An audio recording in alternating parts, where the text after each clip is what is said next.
Раз, два, три. Есть. Урметли мусафрлерымыз, буйырыныз ер...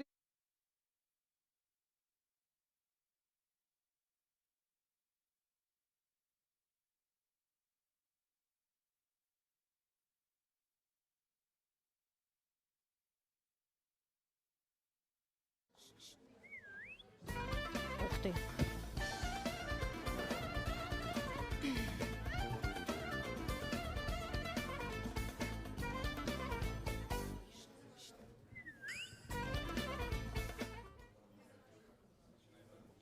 Все? А, через минуту? Угу.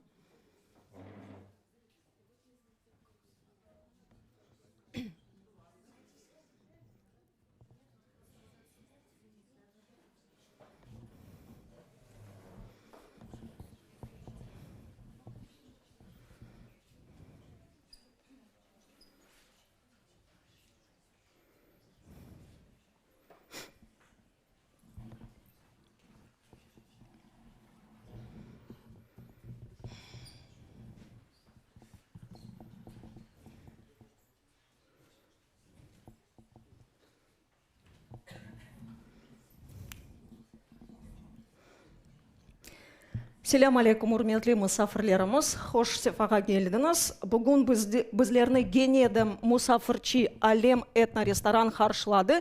Епіңізні селямлаймыз ве әлбетте онлайн шекелінде бізді сейір еткен сейірделерімізді да селямлаймыз. QTV каналында бізді сейір етмеге чареңіз бар, имканыңыз бар.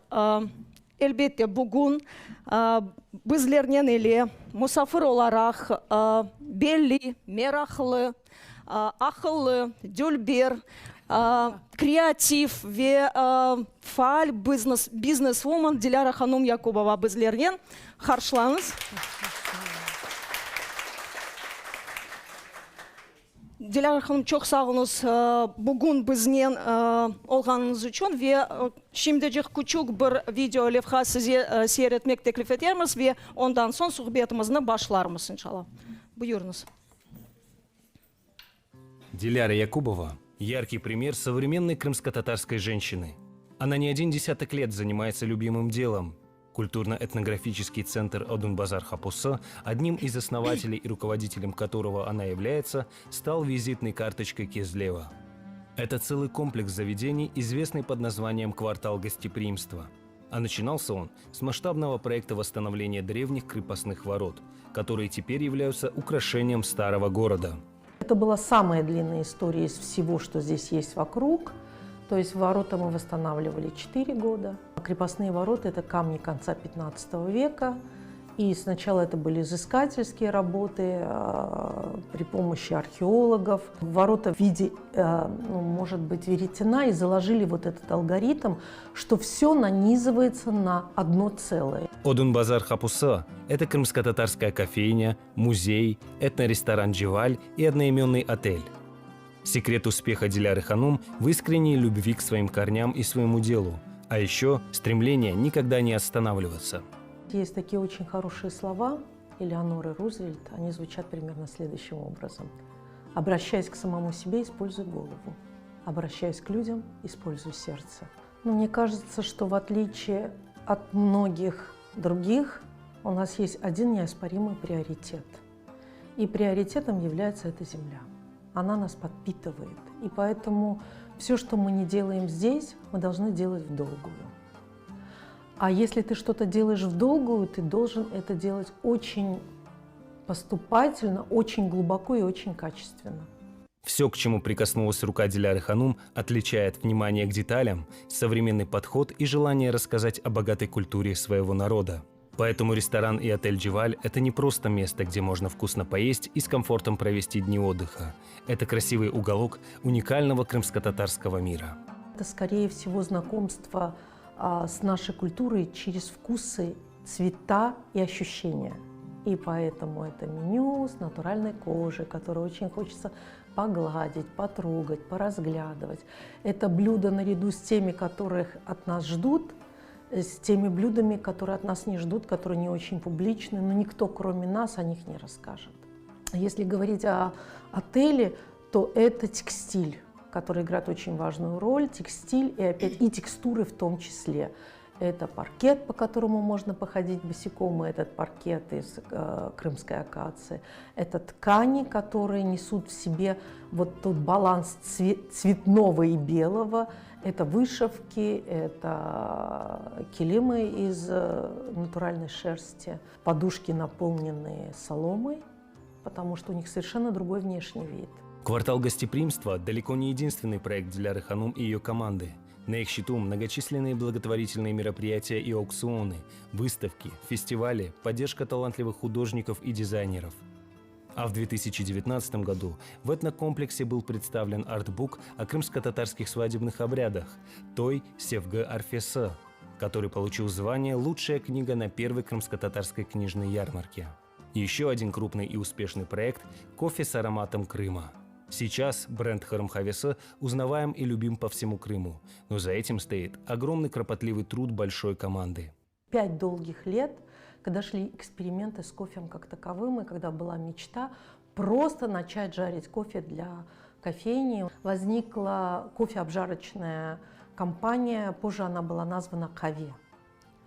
И на основе вот этой компании, которая сейчас и есть, она движется, вы еще не раз ее увидите, появилось второе направление, то есть это кофейня, возникла кофе, это компания, она была названа «Кофе». И на основе здесь компании, которая сейчас мечта, когда-то Кизлев сделать столицей кофе в Крыму. Будучи успешным предпринимателем и требовательным руководителем, Диляра Ханум остается стильной и яркой женщиной, которая черпает силы и вдохновение в своей семье. Мое самое главное богатство – это мои дети, и это мои внуки. Но это такая, знаете, драгоценная шкатулочка, которую не очень хочется делить с миром. Они пусть сами себе пробивают дорогу, но они – это те люди, которые мне дают смысл, наполняют смыслом мою жизнь.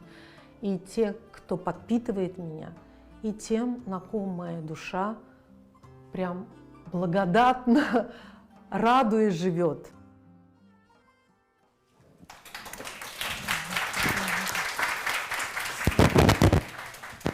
Çok sağ olunuz. Интересный сюжет про интересного человека. Я напомню нашим гостям, что у вас есть возможность включаться в нашу беседу, задавать вопросы, делиться впечатлениями. Ну, а для старта, Диляр Ханум, я поделюсь своим впечатлением. Мое первое знакомство с Кизлевом было в конце 90-х. Очевидно, что нужно было вновь вернуться в Кизлев, чтобы увидеть его совершенно другим. И я вернулась в Кизлев уже в 2000-х и увидела квартал гостеприимства. Я познакомилась с этим кварталом, и я увидела город, у которого появилось сердце.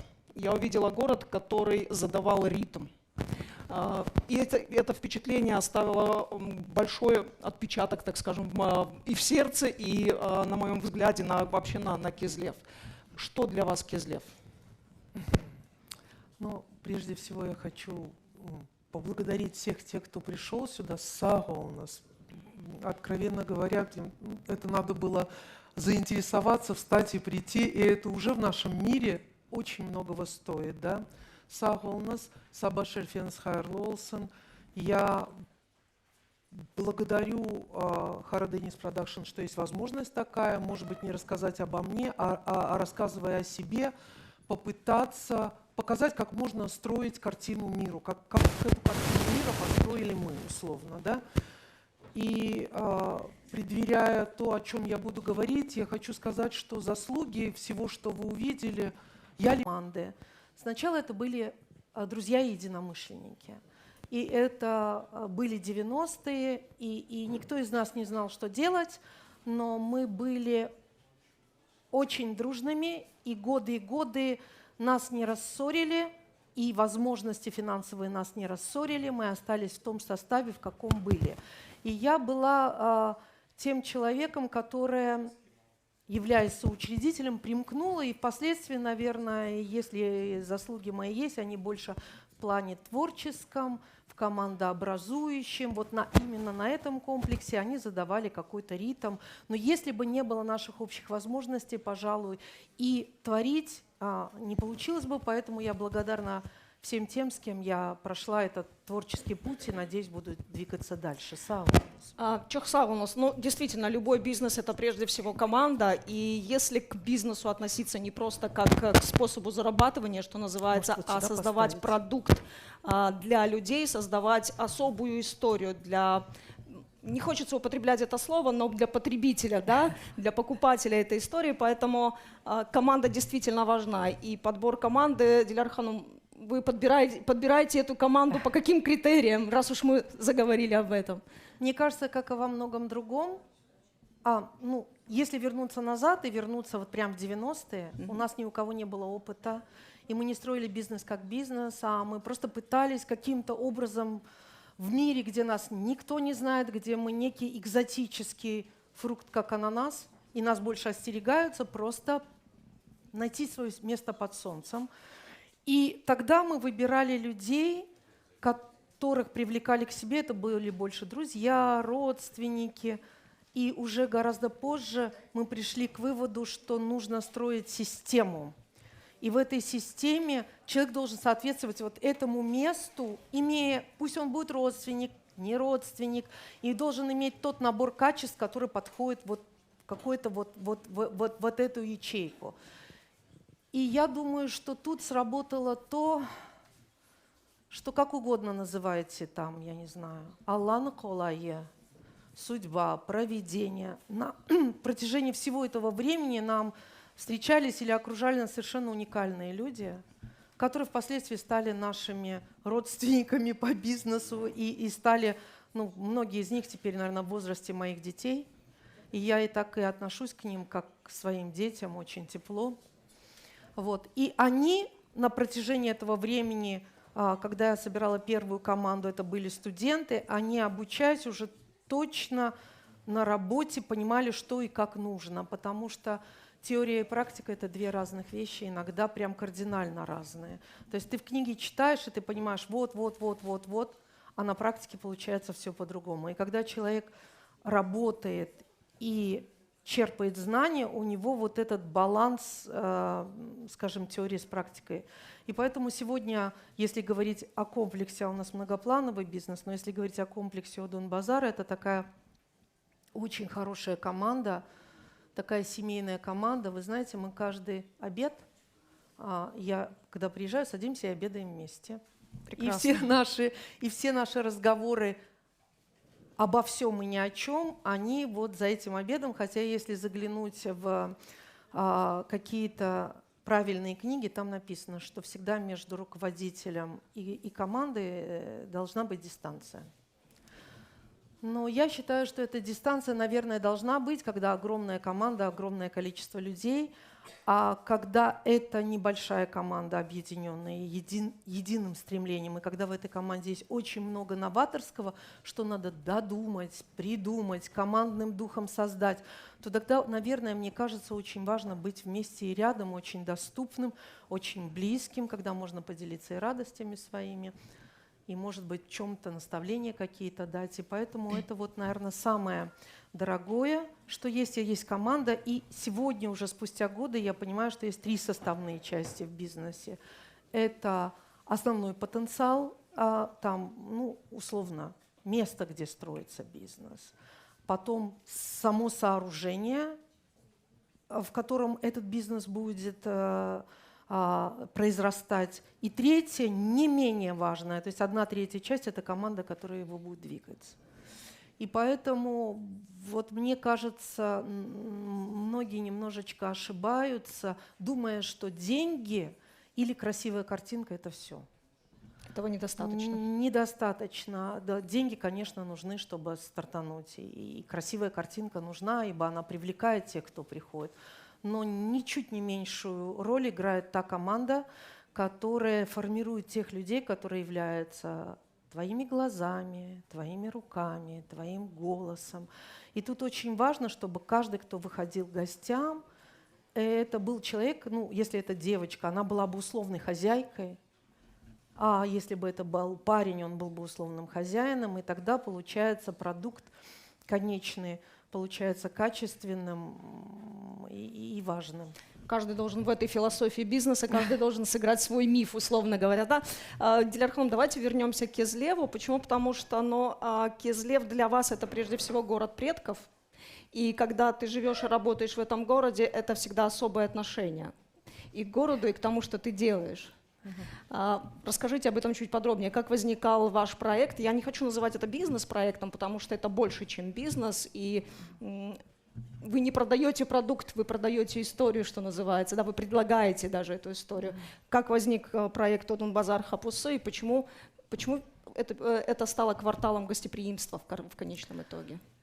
Наверное, все было гораздо раньше, неосязаемее и гораздо важнее. Все начиналось со сказок моего отца, который влюблял нас, его маленьких детей, в Крым, и который все время рассказывал, что и ночи в Крыму темнее, и солнце самое яркое, и у него всегда была мечта с крыши дома, а он работал печником, и он говорил, каждый раз, когда я поднимаюсь на крыши домов, мне так и хочется задать вопрос, увижу ли я когда-нибудь море с крыши своего дома. И поэтому, когда мы решили поехать в Крым, вот эти его рассказы именно о том месте, где он жил, они вдохновляли, мы раскладывали карту. И по карте водили руками и думали, где же мы сейчас завоюем этот Крым.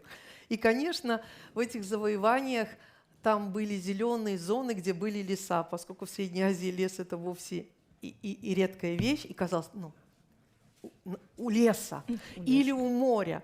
Ну и потом каждый раз казалось, что да, а вот Евпатория, Кизлев, море, да, есть, и леса нету.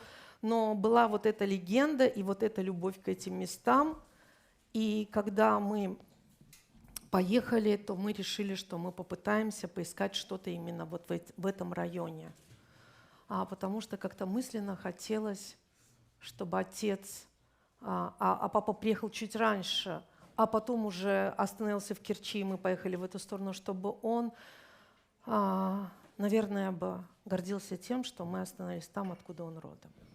И поэтому как-то так волей судьбы оказалось, что мы оказались рядом с Евпаторией, а в тот период в городах не прописывали, понятно, ясно. Купили дом.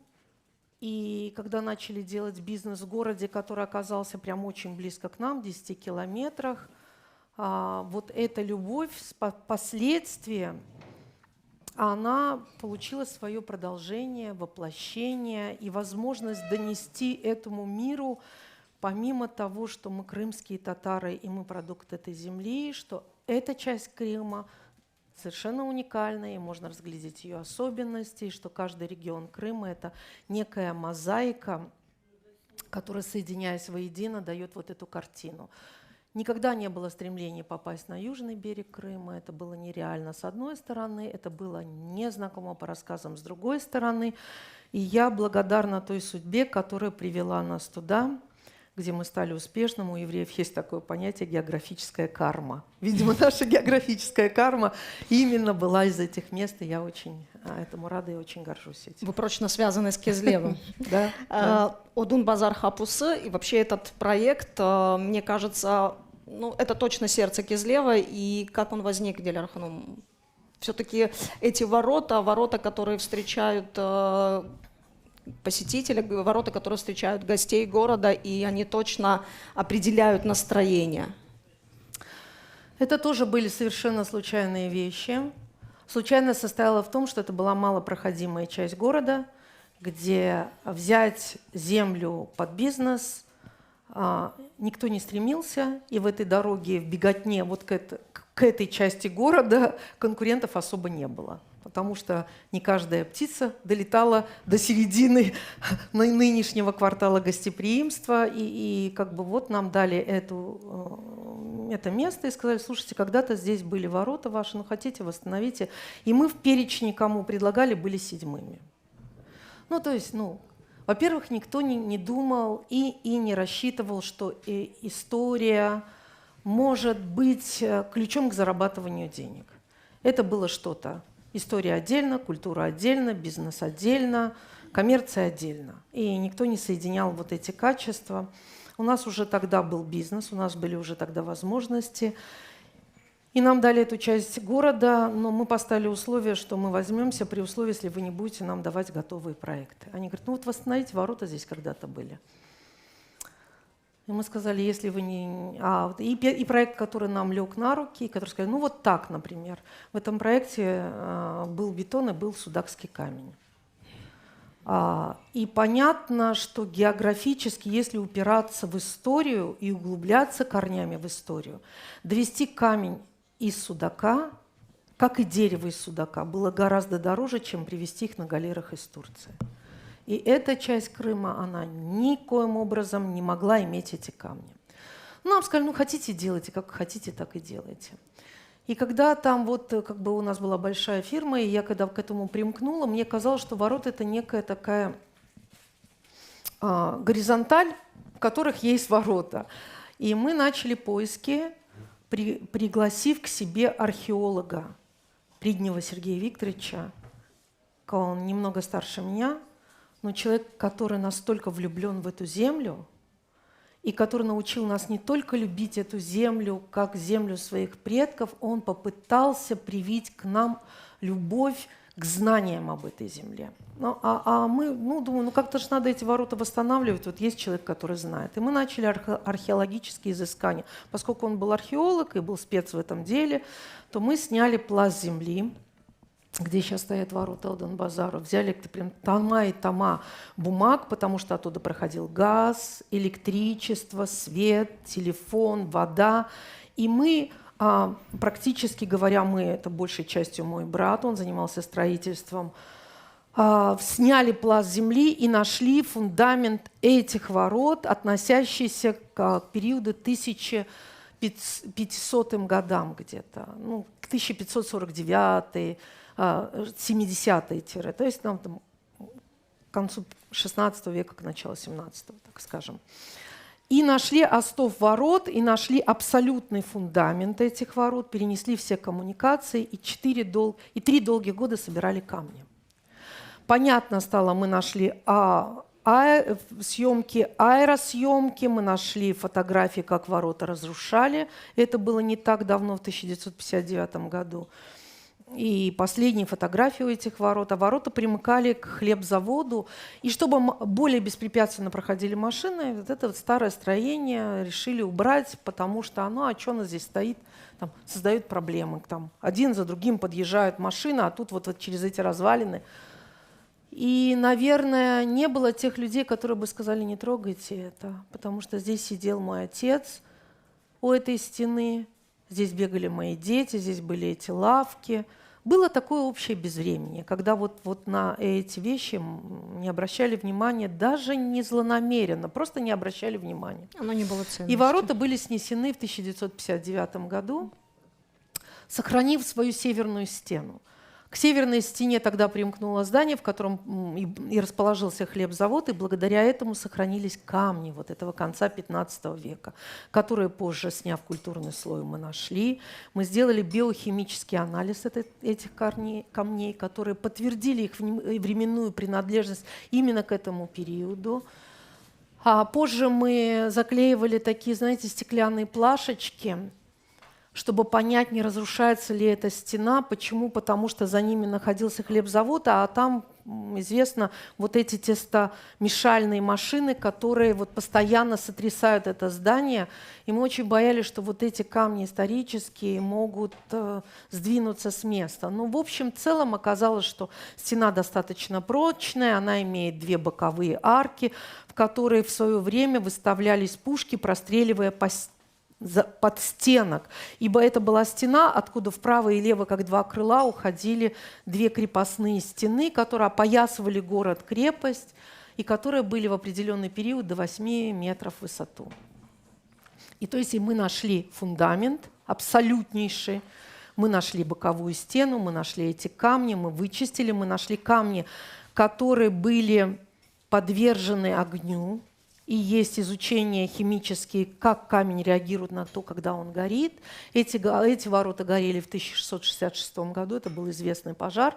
И мы нашли те камни, которые были подвержены этому огню. И еще раз удостоверились в истории этих камней. Вот. И долгих 3 года начали собирать старые камни.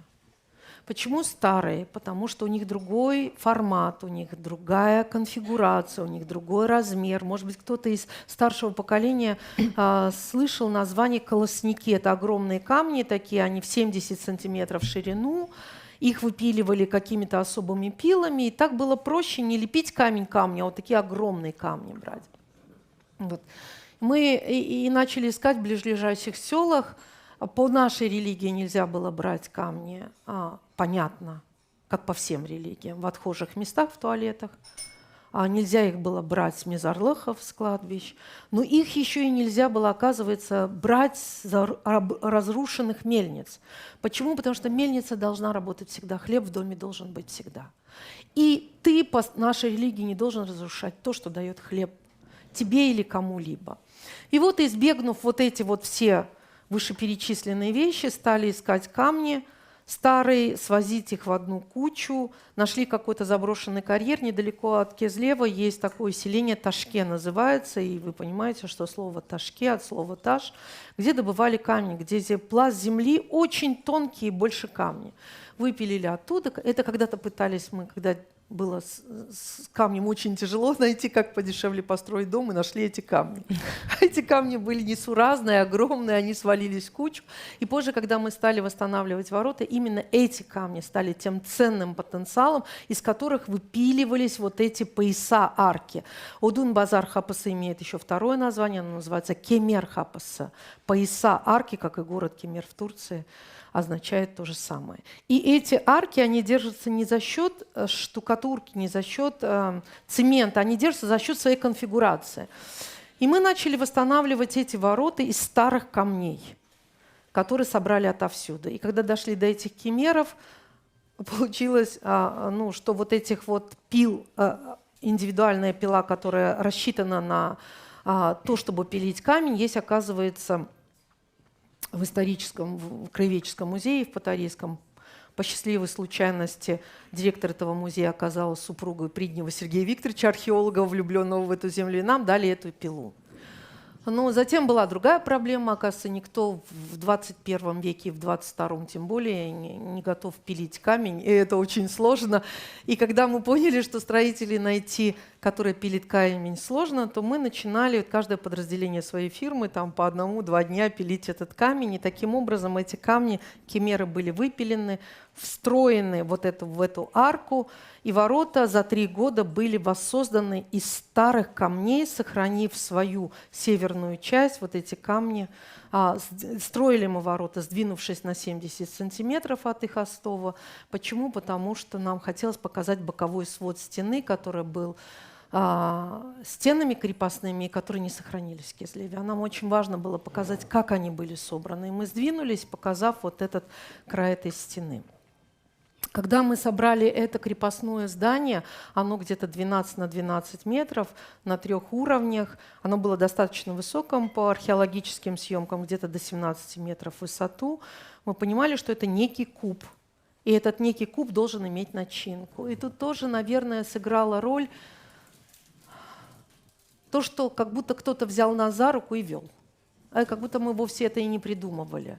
И нас взяли за руку, повели, и мы нашли условно балки, а там надо было центр сделать без опор, потому что, видите, вот мы сидим в этом пространстве, и здесь нет колонны, мы видим друг друга.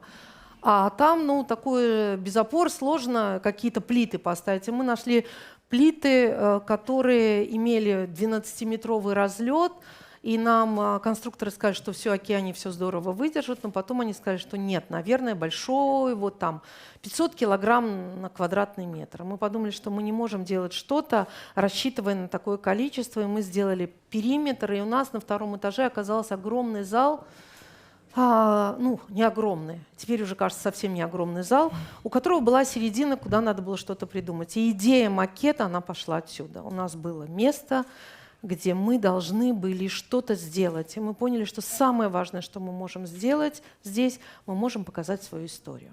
Сначала это была идея шкуры с каким-то рисунком, потом эта идея переросла в макет, потом мы нашли молодых ребят из Харькова, которые согласились сделать этот макет. Появился макет города. Он делался на основе 7 карт, начиная от первой военно-топографической карты Миниха. И основой его была итальянская карта 17 века. Мы наложили все карты друг на друга, потому что, понимаете, зачастую завоеватели делали карты города, и у нас не было вероятности найти других карт. Потому что нам надо было найти кварталы, улочки, сколько минаретов, мечетей и так далее. Мы создали эту собранную из нескольких карт карту, и потом вот по этой карте делали макеты, посадили абсолютно каждую мечеть там, где она была. Их было 24 мечети в этом городе.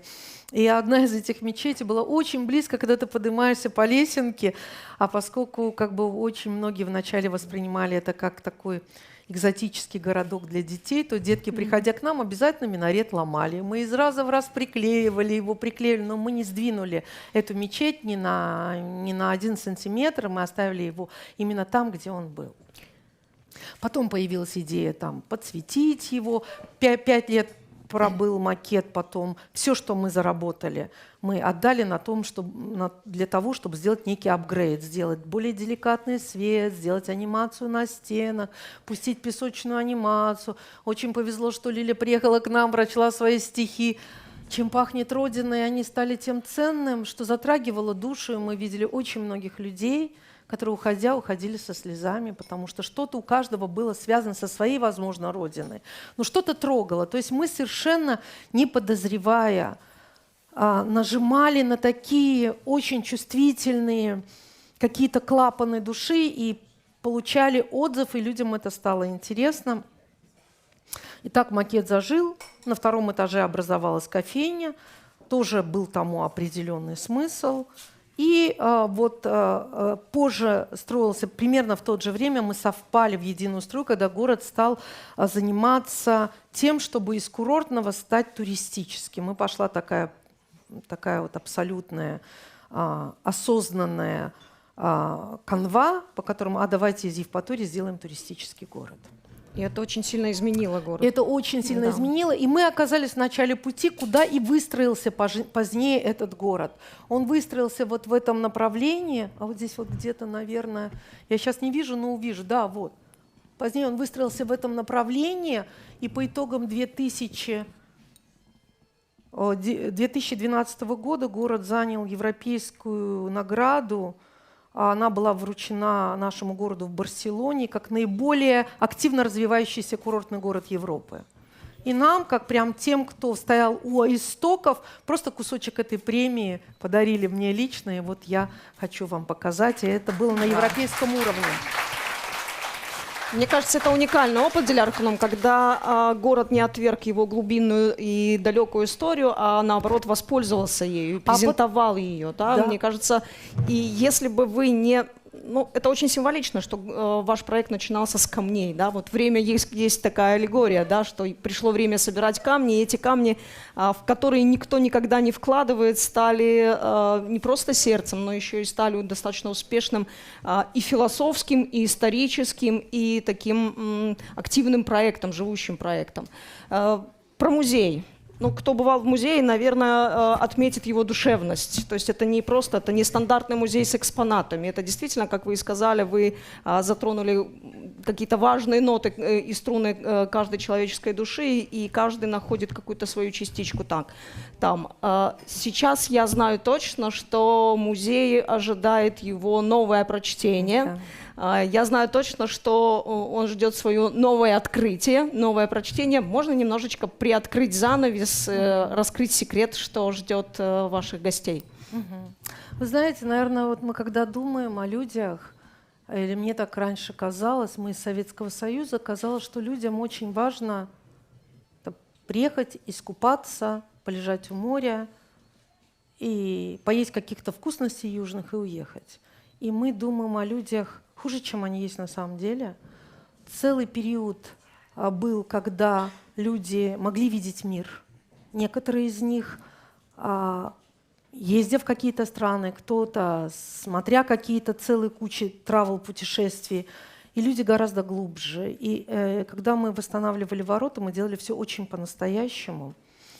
И очень не отвлекаясь на... Ну, вот положено было так делать. Ну, положено было, допустим, подушкам, дуварьястахам быть из соломы. И мы искали солому. Ошибались, искали солому. Солома ссыпалась. Потом искали рисовую солому, которая не ссыпается и более гибкая.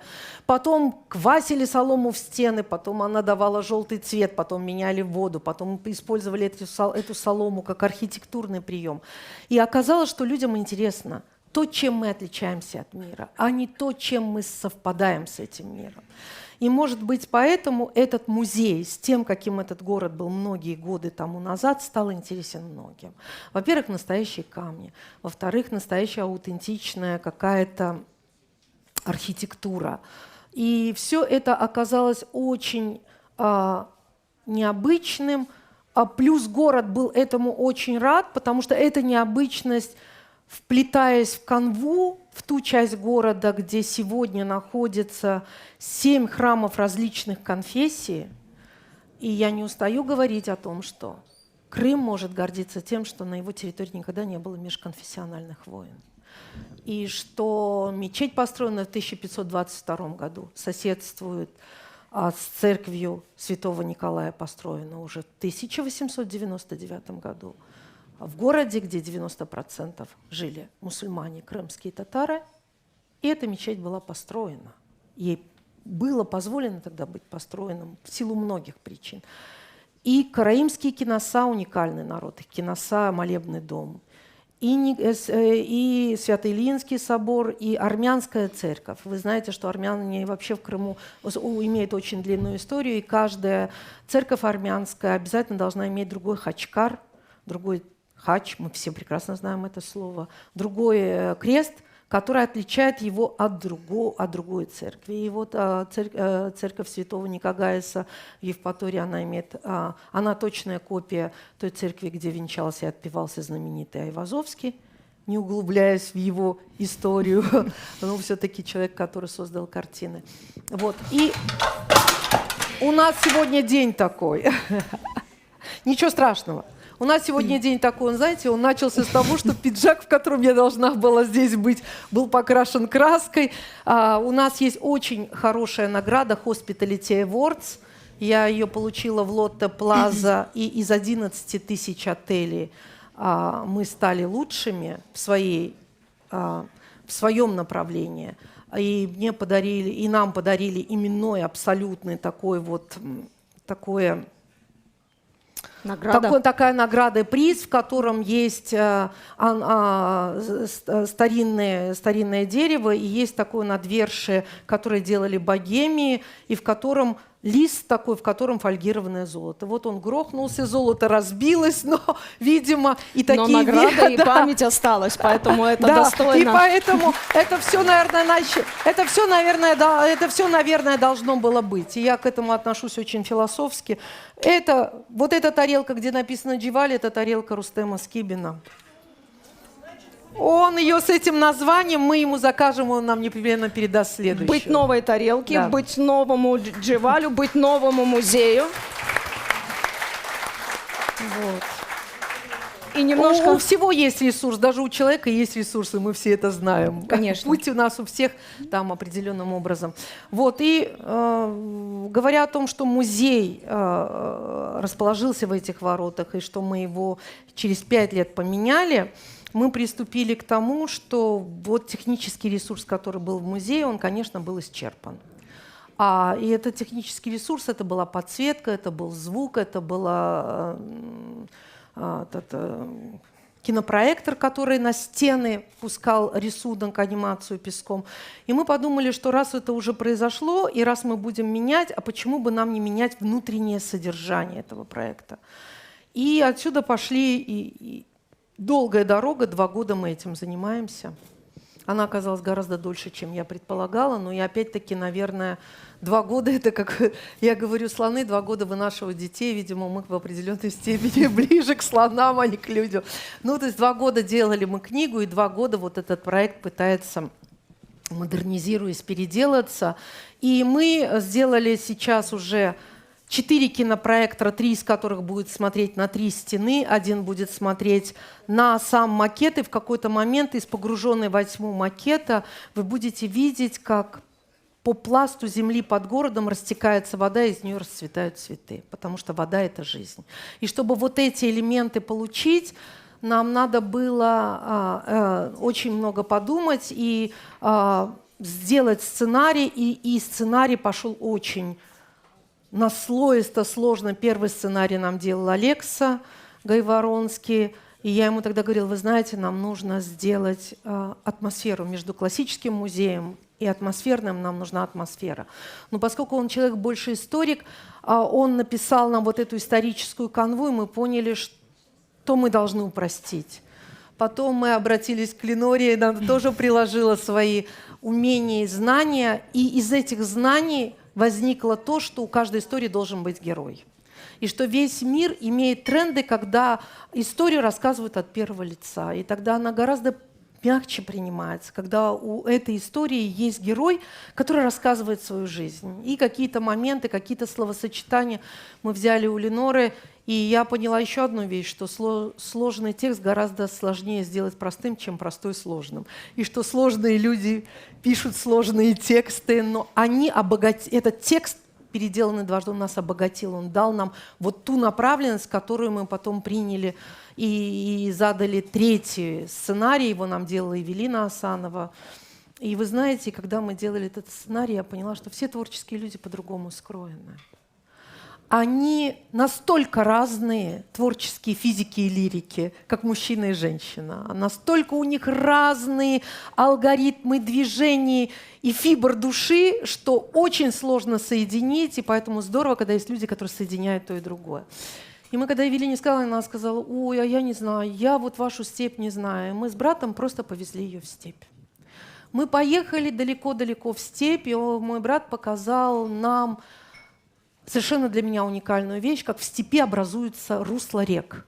А знали ли вы, что степь имеет глубокие реки? То есть, когда вода падает отвесно с небес, она себе всегда находит дорогу к морю.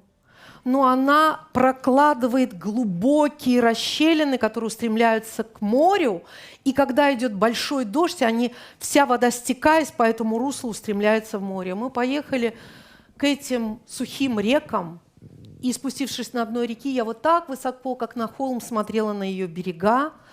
А Эвелина взяла в руки полынь, и сколько она писала этот текст, эта полынь была у нее рядом, она ее вдохновляла написать очень простой текст, который должен был звучать 12 минут, и который вобрал в себя и канву Алексы, и героя, который предложила Ленора, и какие-то словесные обороты. И потом, когда этот текст был написан, мы поняли, что он выходит за все рамки, и мы начали его резать, потому что к нам приезжают люди только летом, а летом есть полчаса, а больше полчаса никто не слушает, и в этом терялась вот эта поэтичность текста. И надо было сохранить поэтичность и какой-то дедлайн временной. Потом у этого текста появился свет и появился то, что сказала Алекса: давайте уберем и сделаем историю. Мы писали в архивы, мы искали портреты наших ханов и столкнулись еще с одной проблемой, что у нас портреты же наших ханов рисовали зачастую кто? Ну точно не крымские татары. И иногда это противники в боях, а это тоже несет оттенок тому, как это нарисовано. И я отмела целую кучу исторических вещей, которые носили гротескный характер. Почему? Потому что нам важно показывать себя достойными. Ну да, эта картина принадлежит какому-то веку, ее рисовал кто-то. Ну почему крымско-татарский хан вот так нарисован? И мы тогда начали искать те, которые, как нам кажется, передавали характер. И когда мы нашли их в архивах, оплатили архивные документы, чтобы нам прислали эти файлы, оказалось, что они на растяжку, эти картины, они расплываются, и тогда вот Ильзарочка Курсаитова, я здесь вижу, мы отдали их доработать художникам, чтобы вот эта картинка, расплываясь, сохранила свою основу, и что ее можно было бы определенного образца сделать, как и фирманы, которые будут висеть. То есть нас провожает история, мы поднимаемся наверх, и там у нас сейчас будет то, что, я думаю, будет новаторским для Крыма. Мы сделали анимацию. Мы попытались на основе картин Рамазана Усейнова, мне очень нравятся эти картины, нарисовать некий мультфильм, где герои будут двигаться, и от ворот к ворот вас будет вести мальчик, где отец ему будет рассказывать об этом городе. И нам надо было эти картины сделать живыми, 10 картин яркими и живыми. Вот в конечном итоге люди, которые будут подниматься к нам, будут погружаться в некую сказку нашей истории. И мы записали первый крымско-татарский гид, где можно будет услышать эту историю на крымско-татарском у человека, умудренного опытом. Вы услышите голос старика, потому что всю эту историю рассказывает старик о своем детстве, и голос, соответственно, должен соответствовать этому периоду. Я думаю, что через где-то месяца 2-3 мы уже стартанем в этом проекте. Он наверняка будет поддержан Харадынис Продакшн, вы увидите. И там еще есть одна внутри этой идеи, одна идея, которая просто заворожила нас. Она была предложена Алексу, он сказал: слушайте, а вот у вас здесь музейная экспозиция, давайте крымско-татарский степной дом сделаем. И я подумала: ой, у нас платье 18 века, и мы сейчас это все должны убрать и что-то тут делать. И это же, потом, все время же сначала идет сопротивление, потом принятие, а потом пошел вперед. И мы начали искать остовы старых домов. То есть если на южном берегу сохранились старые крымско-татарские дома, в горах, то в степи они практически не сохранились. Почему? Потому что в период брежневской укрупнетизации маленькие села съезжались в большие. И эти деревни, они остались заброшенными, но остались их остовы заброшенные. Мы поехали искать эти дома, вымерять метры, сантиметры, как они расположены, куда они окном смотрят, куда они окном не смотрят. И так у нас появился вот этот волшебный домик, в котором появились люди.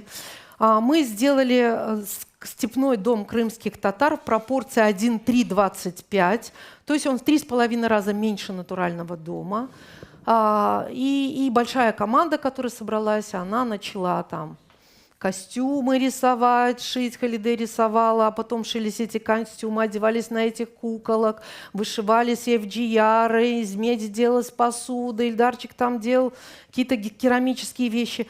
И вы знаете, когда спустя время, наверное, в мае мы начали делать, сейчас мы его завершили, там крыша черепичная, часть крыши нет. И когда я поднималась туда, я впервые себя ощутила. Дважды у меня было такое ощущение. Один раз, когда я к Ильдару пришла домой, и мы пытались из глины лепить, и я окунула свое детство, вот как ребенок глиной лепит, и вот это ощущение тактильное, как ты лепишь. И второе ощущение на этих воротах, когда у этого домика, когда хотел, чтобы все ушли, а я как маленькая девочка поиграла с этими куколками, подвигала их, потому что вот такусенькие тапочки из натуральной кожи, там и так далее и тому подобное. Это у вас будет возможность все увидеть. И я очень хочу, чтобы люди, и если им это понравится, потому что или волшебство есть, или его нет, мы еще не знаем, появится волшебство или нет. Но если оно появится, от этого выиграем мы все вместе, потому что кто-то скажет: вау, посмотри, они какие молодцы, они, вот на что надо равняться, а вот, оказывается, какой был дом. От этого мы, крымские татары, выиграем, потому что наша цель на этом проекте вообще убрать основателей, творцов и оставить тебя и этот комплекс. И если ты крымский татарин, тебе должно казаться, что это ты делал, что это часть твоей истории, что этот герой, который будет ходить, это твой дедушка, прадедушка, дядя. Назван этот, кстати, герой именем моего отца, и это то, что греет душу лично мне, потому что он из этих мест. Да, Диляр Ханум, вы здесь очень много говорили про свои проекты, и у меня есть четкое ощущение того, что это определенная философия, и, как вы правильно подметили, это волшебство, в которое вы погружаете своих гостей и друзей в том числе. Вообще ваши проекты, это, знаете, больше про... Я бы применила такой термин: вы делаете наши традиции конкурентоспособными. Вы доказываете каждым своим новым проектом то, что наши идеи гостеприимства, наши идеи, скажем так, бытовые, бытовая наша культура, они могут конкурировать в сегодняшний день с сегодняшними трендами и быть интересными для тех, кто не погружен в эту историю. И в этом смысле у вас есть еще один проект про наши вкусы, проект про наши традиции, это проект Хрым Хавесы. Мне кажется, эта история не просто про продукт, мне кажется, что это история про диалог с миром. Потому что когда мы завариваем кофе, это особая философия, это особое настроение, скажем так, да, и вот эта вот конкурентоспособная наша традиция, она отразилась и в вашем проекте. Немножечко об этом проекте, как он зарождался и как он, в общем-то, выжил, живет, и что в нем интересного и нового. Вы знаете, как я вот говоря о том, как зарождалась, скорее всего, через вашу площадку отправляю посыл в мир молодых людей, которые должны понимать, что горшки обжигают вовсе не мэтры, что когда-то все эти люди были очень простыми, сталкиваясь с какими-то простыми вещами, через какие-то ошибки в том числе. Потому что я где-то слышала такое выражение, что бизнес – это дорога от поражения к поражению. Ну, удачный период дороги от одного поражения к поражению, потому что поражения даже больше дают опыта, чем успехи. Но с кофеем как раз-таки было с точностью наоборот, но дорога была длинная. Да, дорога была длинная. Почему? Потому что в каком-то 2014 году мы подумали, ну, как бы логистика какая-то была нарушена, уже тогда был кофе, и мы подумали, а что, давайте попробуем пожарить кофе. Ну и как раз, если вы помните, в 2015 году были такие очень напряженные отношения там, России с Турцией в какой-то один момент, и поехать из Турции привезти ростер, а так называется вот, машина, в которой обжаривается кофе, было сложно, и мы нашли эту машину в Ялте на килограмм кофе и начали жарить кофе. Машинка безбожно ломалась, мы искали тех, кто ее делает, она красиво выглядела. И у нас какой-то момент... А у нас уже было тогда, у нас уже была по кофейне, у нас уже было, куда этот кофе условно направлять. И мы понимали, что даже если мы что-то где-то ошибимся, ну и ладно. Выбросим в сторону, хороший, пожарим и перемолим и отправим в мир. И тогда мы подумали, что эти эксперименты, у нас было желание пожарить 3 килограмма кофе в день, потому что 3 килограмма кофе в день обжаренный каждый день, каждого месяца давал самую высокую цену кофе, которая была на рынке. Ну, это или там какие-то вот эти вот итальянские сорта кофе стоили столько, сколько если бы мы потратили одно, другое, третье и выдали человеку эту чашку кофе, в ней должно быть был самый дорогой кофе, который мы могли бы купить на рынке. И вот эти 3 килограмма, они грели нам души, и очень долго мы не могли дойти. Потом вышли на эту, собственно, планку 3 килограмма в день. Потом купили машину на 6 килограмм. Именно в кофеобжарке понятно, что как и чай, который известен всему миру, как английский, большей частью выращивают в Индии, но и именно Англия ввела моду.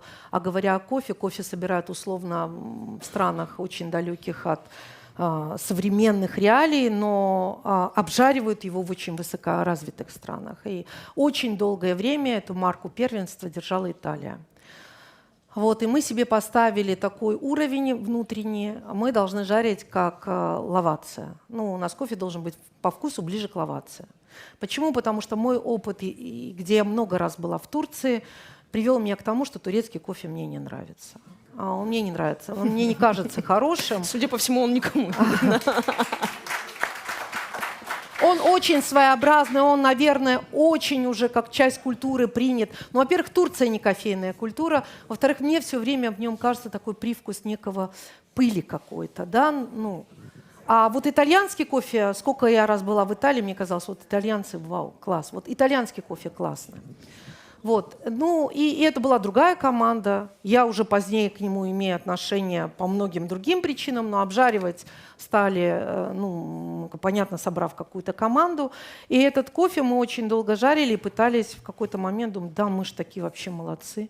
Вот никто не жарит, а мы жарим кофе. Вот у нас вот этот кофеобжарочный аппарат Гессон, а он, как понимаете, там очень специфичные машины, а они...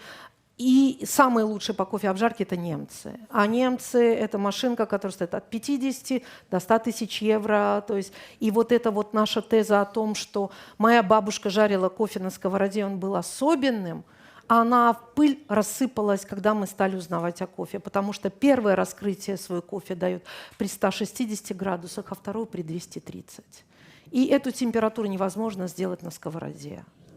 Еще одна какая-то в моей голове схема рассыпалась, когда мне казалось, что лучший кофе – это тот, что варят в джезве, а в машинке можно какой попал. Оказывается, нет.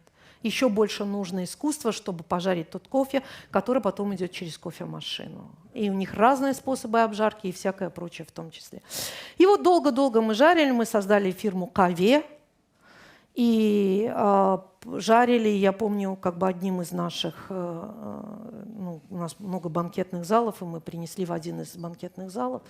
И хозяйка мне говорит: да вообще, да конечно. Мы говорим: вот мы кофе сами жарим, он такой хороший. Она говорит: да-да, пожалуйста, вот. Ну, мы говорим: давайте слепую каппинг сделаем. Каппинг – это когда ты пробуешь кофе, потому что у него один вкус, когда ты его запариваешь, второй вкус через 4 минуты, и третий вкус через 8 минут. Это как духи, ты там сначала надушился, потом второй, третий, ну, там слой. Какой-то кофе отменный, но через некоторое время холодный, пить его невозможно. И мы говорим: а давайте мы вот вам кофе разного вида сделаем, и вы, ну, выберите наш кофе. Мы так думали, что мы. И также мы думали, что мы отменный кофе жарим. Мы принесли, а она говорит: а я вообще по кофе не очень. Ну вот у меня на кухне поварихи, может быть. Ну да.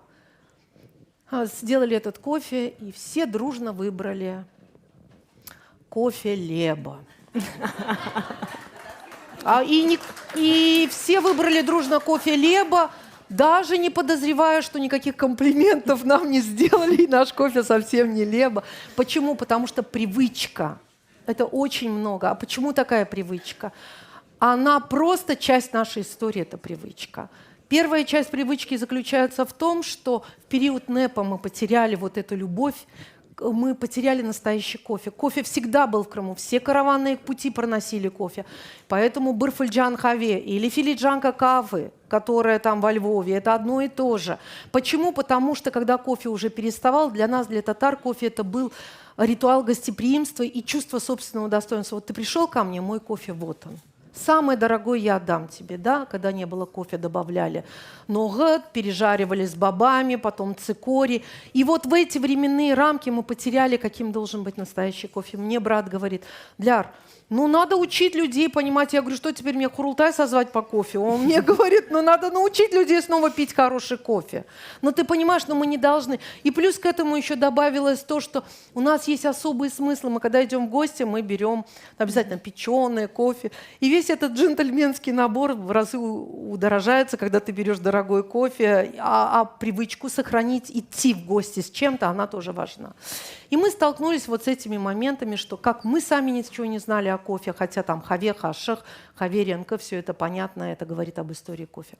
И у нас был долгий период, когда мы никак не могли выйти. Мы потребляли, и мы сегодня потребляем больше 500 килограмм в месяц своего кофе, потому что у нас ряд кофеин, и мы его успешно. Но выйти на вот этот всекрымский рынок и сказать, что гордитесь тем, что есть храм-хавеса и хаве, нам пришлось очень долго. Сначала это был хаве, потом мы создали дистрибьюторскую компанию храм-хавеса, и понятно, как любая компания вообще, и та, и другая компания, которые сейчас идут рядом, взаимодополняя друг друга, эта компания имеет и историю, она имеет свою географию, она имеет своих основателей. Вот. И, в общем, со временем теперь нам надо было создать целое направление хорики, где покупаются кофемашины, и благодаря этой хорике мы заходим в лучшие рестораны Крыма, там Зазазу, Чайка, в Ялте и так далее, где просто, используя наши аппараты, берут наш кофе, и мы таким образом показываем, что этот кофе есть.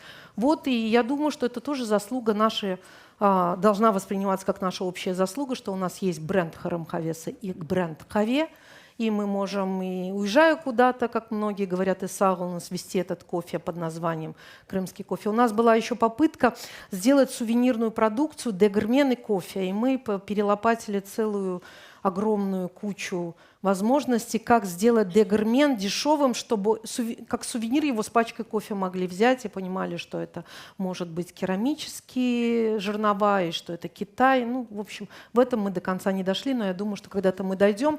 И у меня было такое большое желание, чтобы многие же, уезжая из Крыма, берут, допустим, массандровское вино. чтобы такой сувенир, как кофе, это тоже был бы бренд Крыма, а Харам-Хавесы Символ. был бы брендом крымских татар. Символ. Да, символ. Символом такой, да. Крыма. Ну, мне кажется, у этого бренда есть большое будущее, потому что, ну, кофе никуда от нас не денется, тем более, что вы поменяли этот стереотип и привили новую привычку, как бы это ни звучало, да, пить кофе, да, настоящий ритуал кофе.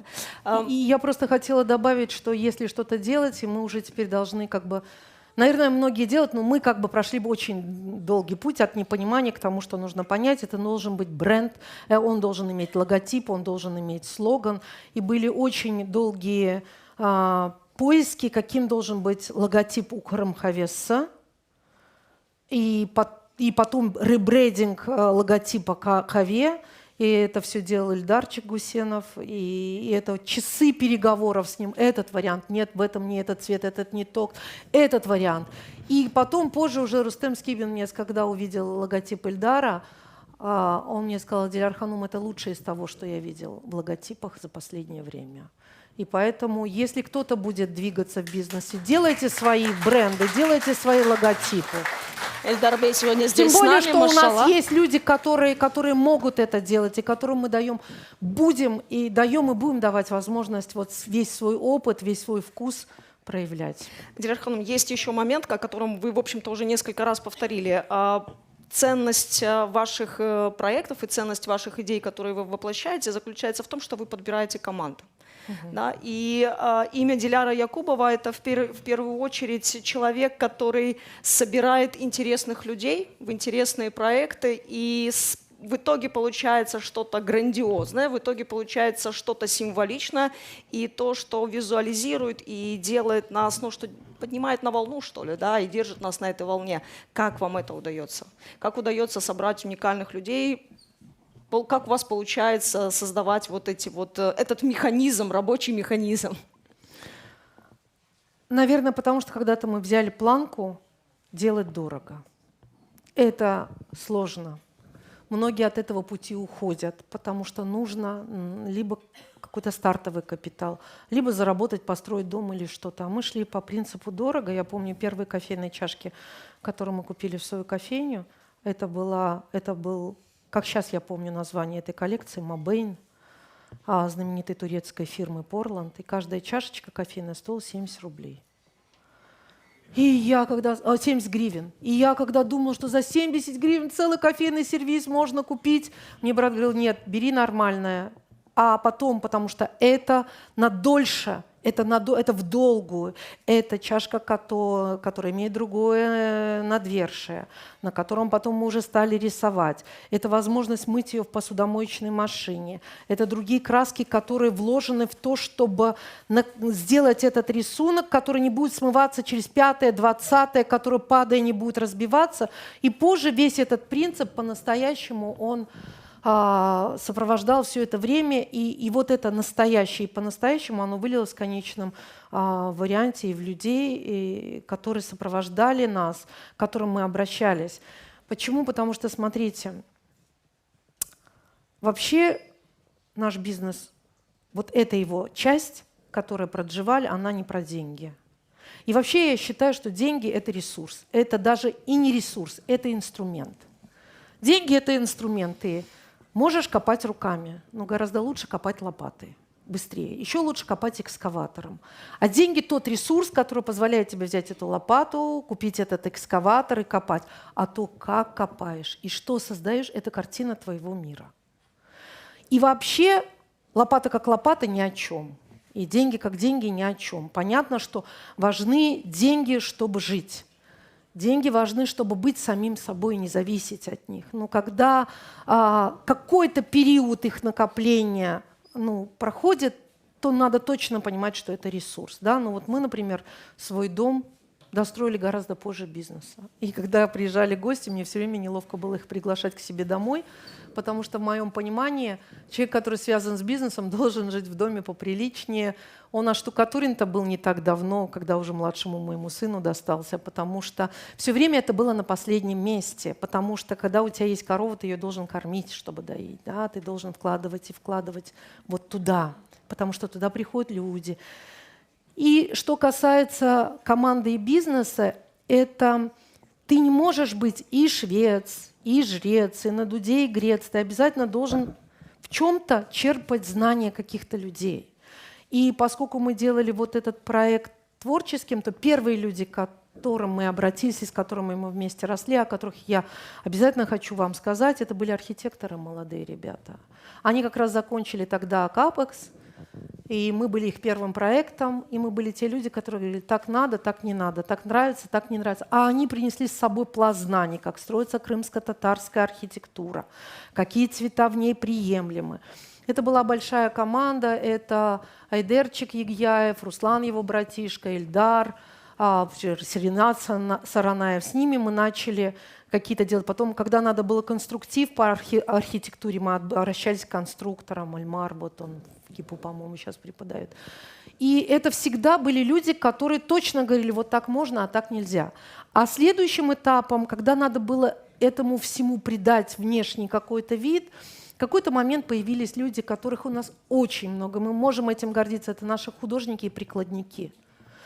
По какие цвета нам приемлемы или нет. Мне, например, все время казалось, что самый крымско-татарский цвет – это белый. Все мое детство прошло в белых, беленых стенах. Я очень люблю этот цвет и до сих пор его считаю самым важным, как и серый. Вот серый один еще тоже из моих любимых цветов. Он имеет миллион оттенков, и он ничему не мешает.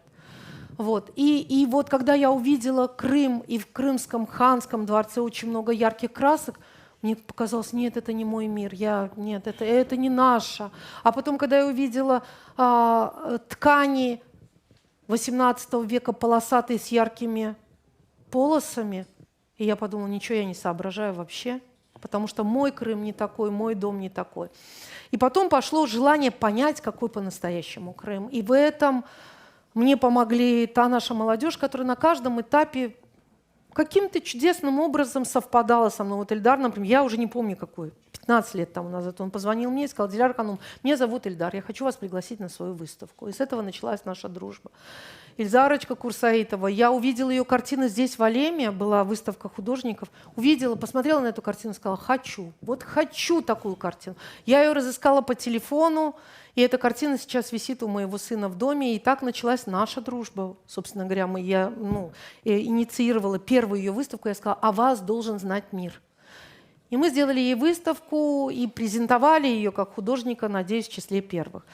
Ленур Велиляев, он здесь. Когда-то я увидела этого мальчика, первый раз его попытка достучаться до меня оказалась неудачной, он какой-то там мне где-то в Фейсбуке написал, а потом я его увидела выставку, фото в зале «Хорошо», есть она у нас в Евпатории, и нашла его, и ему говорю, давай сделаем выставку. Он говорит, прям давайте. И именно с ним мне хотелось в нем, в человеке очень мультикультурном, проживающем тогда в Харькове, открыть его крымско-татарскость. Потому что если у нас у крымских татар есть такие люди, о них мы должны знать. И они должны в себе эту татарскость почувствовать, они должны уходить в мир, имя, фамилия, крымский татарин. Вот. И мое желание, собственно, поддержать его, это было раскрыть в нем вот эту крымско-татарскость. И, пожалуй, это были первые картины, это был, по-моему, 15-й год, когда у нас галерея и первые картины, которые были проданы. То есть мы вешали картины, так себе, мы даже не знали, как галерея работает. И первые картины, которые были проданы, и целесообразность галереи как таковую привнесли, это были картины Ленуры, их позже было очень много продано, потому что вот эти каменные стены, они облагораживают. Ты попадаешь в этот мир, и тебе все хочется купить. О, и это классно, это вы, наверное, замечали, когда ты заходишь в ювелирный магазин, и софиты, так бриллианты облагораживают в разы, да, и я надеюсь, что эти стены, они облагораживали эти картины, которые потом облагораживали стены любых домов, но в этот момент купить играла, я думаю, что отчасти и это. Вот. И я хочу сказать, говоря о командах, вот смотрите, у нас есть Фиданчех, вы все знаете и детские сады Фиданчех, да, и знаете детские, и если не знаете, то есть такие лагеря, где детей собирают и возят по Крыму, где ребенок попадает туда, начинает разговаривать на татарском, не умея это говорить, стесняясь иногда, считая, что это язык дедушек и бабушек, не зная его. Он попадает туда, и в прошлом году мы как-то поддерживали Фиданчика, в прошлом году они сделали мероприятие, мне кажется, очень хорошее. Она называется «Теселя Нахтара». это мероприятие, где собрались, где эта группа очень зажигательных людей собрала всех, кто хочет говорить на татарском учителе. Это не обязательно учителя крымско-татарского языка, но если ты им свободно владеешь, преподавай математику, ну приходи к нам. Это был первый конкурс, где выбрали лучших из лучших, и мы им дали возможность жить в нашем отеле, поддержали там питанием.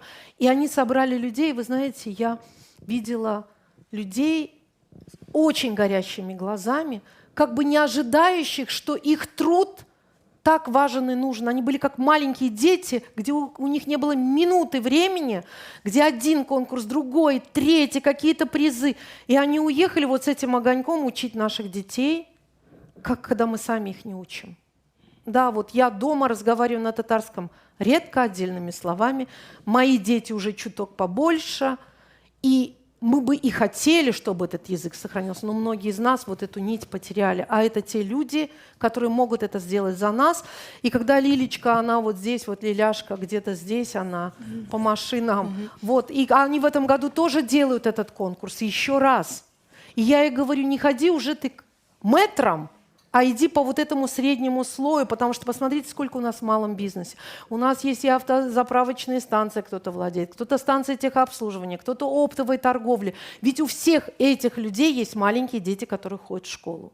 И все они, наверное, хотели бы, чтобы эти дети разговаривали на родном языке, как минимум говорили «ана», «баба», «хартана» и так далее, какие-то... Вот поддержите этот проект, это же здорово. Это редкая возможность, потому что язык наш исчезает практически. Еще одно-два поколения, и оно исчезнет. И я помню, когда, я даже не знаю, как мы сможем его сохранить. Я помню, когда отец, мы садились за стол, и он говорил, все, татар тілінде сөйлеймейміз. Рус тілінде сөйлейміз, татар тілінде. И за этим что? Начиналась минута молчания. Все дружно молчали, потому что подобрать синонимы слов, более красиво их произнести, твоего лексикона не хватало. И у нас последняя возможность сохранить язык наш, это сейчас, пока еще живы родители или те, кто на нем разговаривает. Поэтому все эти проекты, которые касаются языка, книг и все прочее, они требуют поддержки. И все это делает команда и команды, и команда. Да. Ну, я здесь только могу поддержать Диляру Ханум в этом намерении поддерживать подобного рода проекты. Почему действительно важно? Социально ответственный бизнес – это сегодня единственная институция, которая сохранит нам наше будущее. И, вероятно, каждый должен нести свою лепту. Творческие люди создавать этот продукт, а, собственно говоря, бизнес и предприниматели поддерживать такого рода продукты. Ну и Харадинис Продакшн, конечно же, всегда рядом с вами. Нет, просто понимаете... Есть какие-то расходники, понимаете, когда вы делаете бизнес, есть какие-то расходники. Например, вы сделали площадку, там, допустим, да, ресторанную площадку, и сделали по ее периметру освещение. И это освещение перманентно либо воруют, либо разбивают. И ты должен понимать, что тебе перманентно надо делать новое и новое. У каждого бизнесмена должен быть такой расходник, который он отдает на какое-то общее дело. Какую-то часть отдавать там, не знаю, в телевидение, в радиовещание, в какие-то программы небольшую. И если каждый до этого дойдет, гораздо легче будет вот таким людям, которые стоят у пультов, записывают звук и так далее, и так далее. Просто получается нас немного. Людей, которые это делают, не так много. К одним и тем же каждый раз людям неудобно приходить. А вот этот средний слой, который бы мог это поддержать, он считает, что это не его дело. Есть же кто-то там. Социальную ответственность нужно делить на всех, как я говорю. Я предлагаю залу подключиться. Если у вас есть вопросы, Буюрнус, у вас есть возможность задавать эти вопросы. Есть? Кто-то хочет?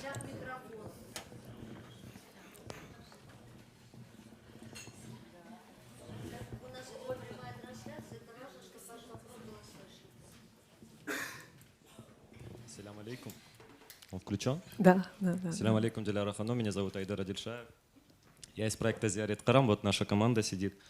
Вопрос, который я хочу задать, он связан с культурными и историческими объектами крымстарского народа. Потому что, на мой взгляд, мы сейчас теряем это. И теряем почему, на мой взгляд? Потому что, опять же, эти объекты, многие бизнесмены, я думаю, со мной многие согласятся, из этих объектов делаются рестораны, заведения, кафешки, другие всякие места. Как нам сохранить нашу культуру и историю, когда происходит такое? Вы знаете, иной раз нет никакой возможности сохранить, если это не находится в чьей-то собственности. И вот тут как та вторая часть, что рядом с бизнесменами, она может играть как в минус, так и в плюс. Плюс она может играть, если это частная территория, минус она будет играть, когда ее заставят, забьют, где каждый сантиметр будет служить зарабатыванию денег. Ну, то есть если она находится в приблизительной близости к частной собственности либо на ее территории, то взять под благоустройство, и тут, наверное, общественность должна где-то свою роль играть и говорить: слушайте, ну да, вот хорошо, а можно же вот так, а вот мы хотим вот так вот, а попытайтесь сделать это вот так, да? Может быть, тогда оно будет сохранено, и надежда только на здравый смысл, на чьей территории это находится. Хотя, смотрите, вот мы когда восстанавливали ворота, нам сказали: вот внесите его в реестр исторический и так далее. Как только это вносится в исторический реестр, человек, который находится рядом, он ничего не может сделать с этим, вообще ничего. Просто он должен брать разрешение там. У меня, знаете, с чем столкнулась я недавно? С исследователями, которым мы отдали в изучение кисеты наши, крымско-татарские. Они говорят: в какие бы музеи мы ни пришли, доступ к этим вещам нам не дали. Вот частные коллекции, чтобы описать, какие были кисеты, какого времени и так далее. Ну, то есть, наверное, дают, но, может быть, миллион надо подписей всяких. Поэтому просто работать каким-то образом с теми людьми, которые бы должны были понимать, что они хранители этого. Не собственники. Ну, это везде по-разному может быть, что не собственники, а хранители. Вот кусочка этой истории. И может быть, понимать через то, что благодаря вот этому, тому, что есть здесь, интереснее становится объект. И к нему должен быть доступ. Да? Потому что, понимаете, мне так кажется, что между тем, чтобы быть богатым и успешным, надо обязательно стараться быть успешным. А успешность, она возможна только если это есть какая-то мечта, и твой успех – это часть твоей мечты. Ну, вот она двигает. Так вот работают, наверное, энергетические какие-то потоки. Ты себе придумал что-то в голове, и ты движешься к этому, и у тебя сегодня может не получиться, завтра не может получиться, а послезавтра тебе надо деньги занять, и никто в тебя не будет верить. А потом в какой-то момент это успех, а в какой-то момент мечта достигает того, ради чего она задумывалась. Вот. И если люди, на территории которых есть аналогичные вещи, будут во главу угла ставить успешность и мечту, и историю, и успех этой земли, я думаю, что этот вопрос будет решен, но это всегда очень индивидуально. Никому свои рецепты не раздашь. Важный момент – это коммуникация бизнеса и тех, кто знает об этих исторических объектах и имеет там информацию. Еще вопросы, если есть, Буюрнус, передавайте микрофон. Эльмаз Ханум, вот там сзади. Селям алейкум. Я уверена, что сегодня прямой эфир смотрят крымские татары по всему миру. И у меня сегодня очень важная миссия. Диляра Ханум вам большой привет передает Низами Агай Ибрагимов из Москвы. Он попросил передать вам вот этот небольшой подарок, календарь, который из года в год, вот при поддержке фонда Марджани, он передает в Крым. От себя хочу сказать, пусть каждый календарный день вечером вы подходите к календарю, будет отмечен радостью, добродетелью, счастьем, благополучием. Чох сагулнас вам за вашу деятельность. И вот с удовольствием передаю этот привет.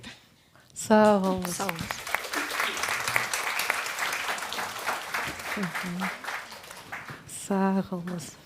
Сагулнас. Я должна сказать, что Эльмаз Ханым своеобразный амбассадор Крыма и Кавказа. И недавно он где-то здесь, этот подарок, на войлоке, Крым. Хаве. Вот Хаве. Еще есть, да, еще есть на войлоке, да. Вот это Эльмаз Ханым делала, кстати. нам в наш маленький домик, но для маленького домика этот намазлых оказался очень большим, и следующий еще меньше. Да, и вот Хаве, вот это прям с Кавказа, это из Ингушетии привезли в подарок. И этот слоган, Эльдар, видишь, твой логотип. Да, и вот это привезено из Ингушетии, валяли женщины, которые занимаются войлоком. И когда они приехали, я должна всем нам сделать комплимент. Они так сказали: слушайте, ну у вас так здорово, у вас вот есть национальное кафе, то, а у нас нету. Я им говорю: ну делайте. Они говорят: вот мы этого не можем добиться, того не можем добиться.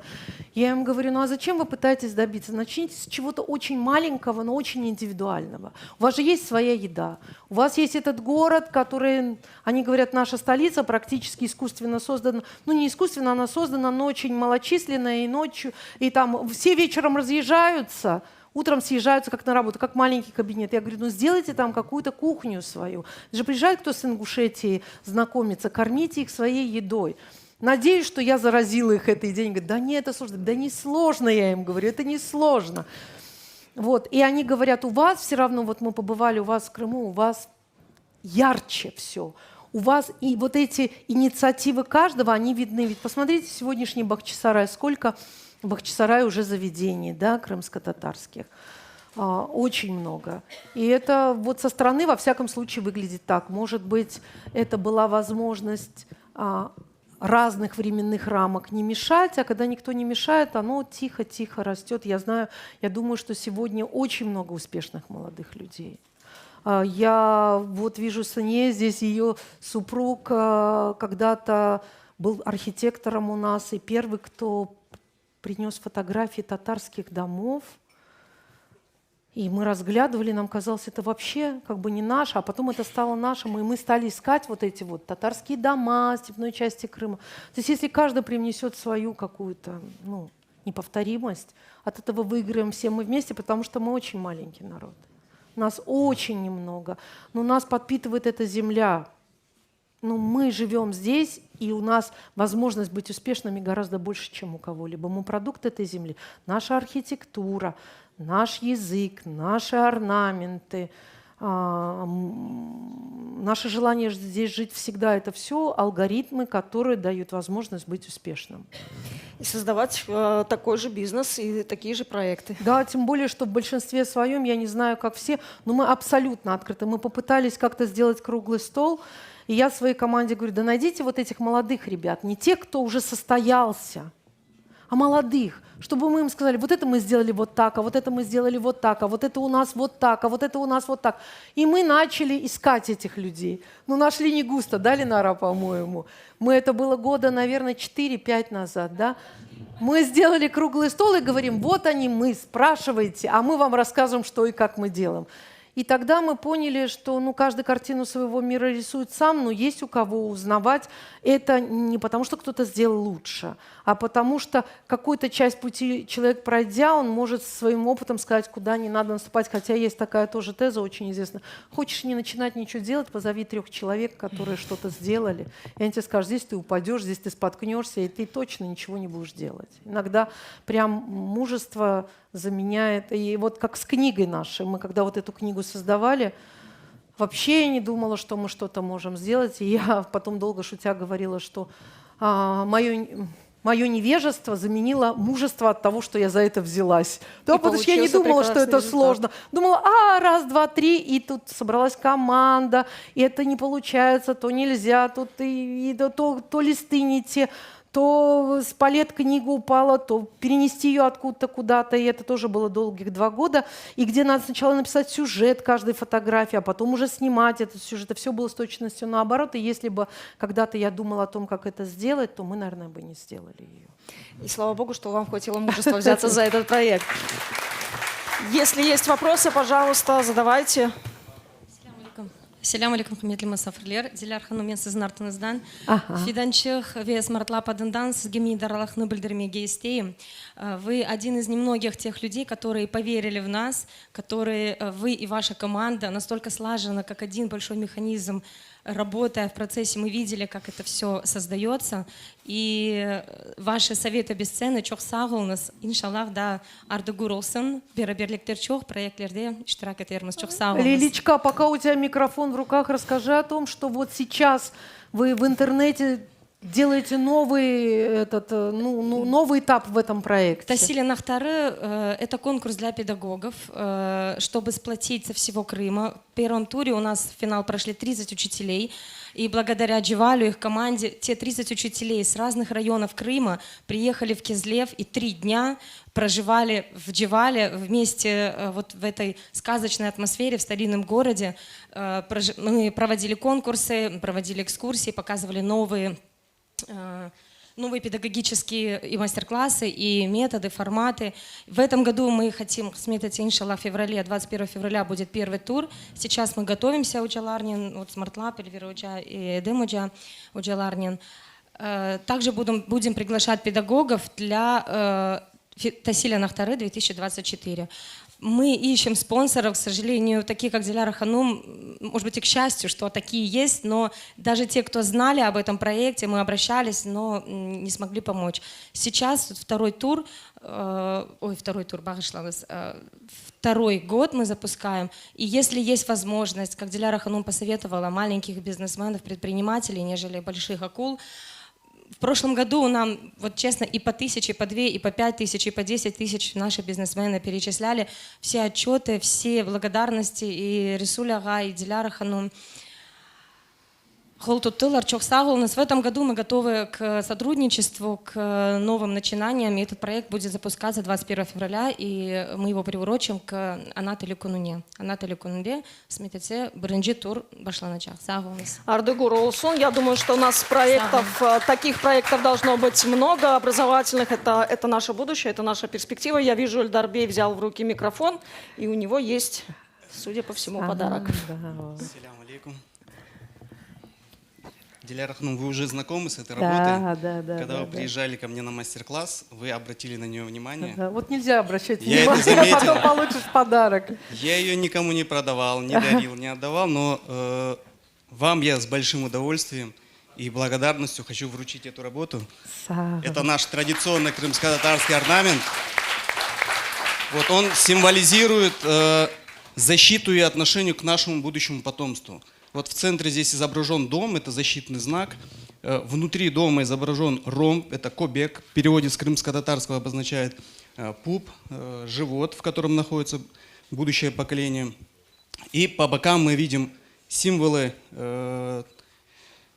сильби, тополь, которые, видите, как стражи стоят вот по бокам дома и охраняют весь дом вместе со всем, что находится в этом доме.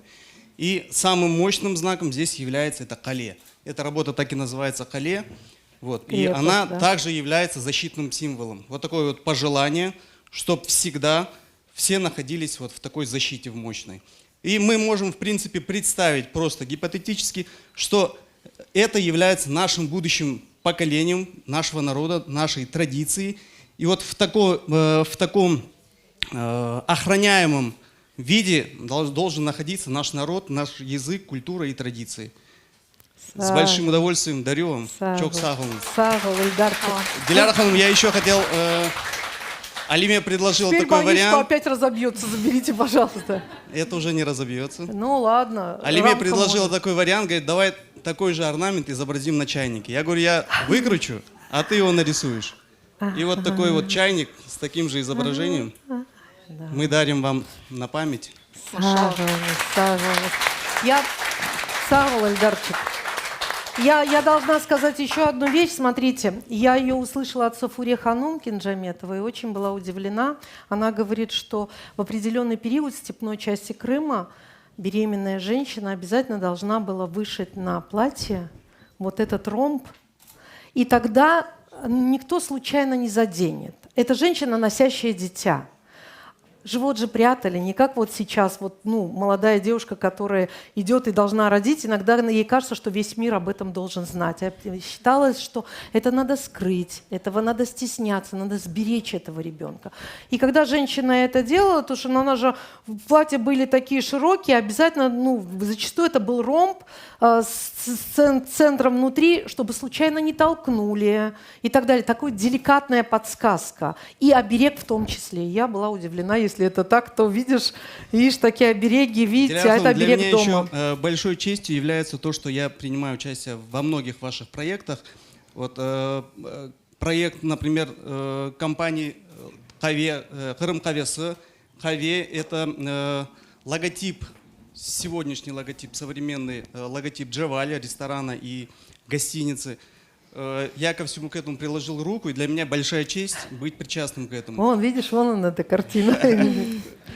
Вот. Чок сахал нас за все. Да. Разрешите? Давай, Альберт. Çok sağ olun Сельдар Бей, Алимир Ханум. Я вижу микрофон в руках у молодого поколения. Генчар Хадаш, Буюрнус, ваш вопрос.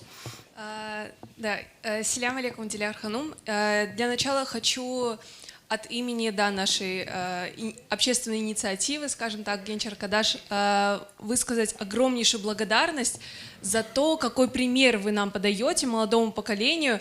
Нам еще, конечно, очень далеко до вас, но мы смотрим на вас с вдохновением и, да, опять же, благодарим за то, какой пример вы нам подаете и как вы помогаете в развитии всему Крыму и, в частности, молодому поколению в том числе. У меня вопрос связан с тем, что, во-первых, хочу сказать, что для меня ваш бизнес отличается тем, что мне кажется, у вас есть эта ориентированность на мировые стандарты. То есть не только в том, что быть лучшими там, в своем городе или в Крыму, а быть лучшими на уровне со всем миром. И у меня первый вопрос. Какие места по всему миру, не только в Крыму, вас вдохновили на такие ваши особенности, которые есть в вашем бизнесе? Какие места вас вдохновили лично? И второй вопрос, на кого больше ориентирован комплекс? Это на местное население, на крымских татар, которые должны лучше понять, узнать и увидеть свою историю, или и на людей из внешнего мира, скажем так, которые вообще не знакомы или мало знакомы с нашей историей? Сагунс.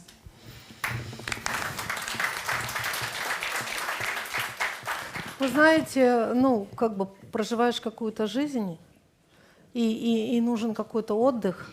Но я вообще не любительница отдыхать, я любительница путешествовать. Я очень люблю путешествовать, и эти путешествия, они, наверное, действительно какой-то потом создают внутренний камертон.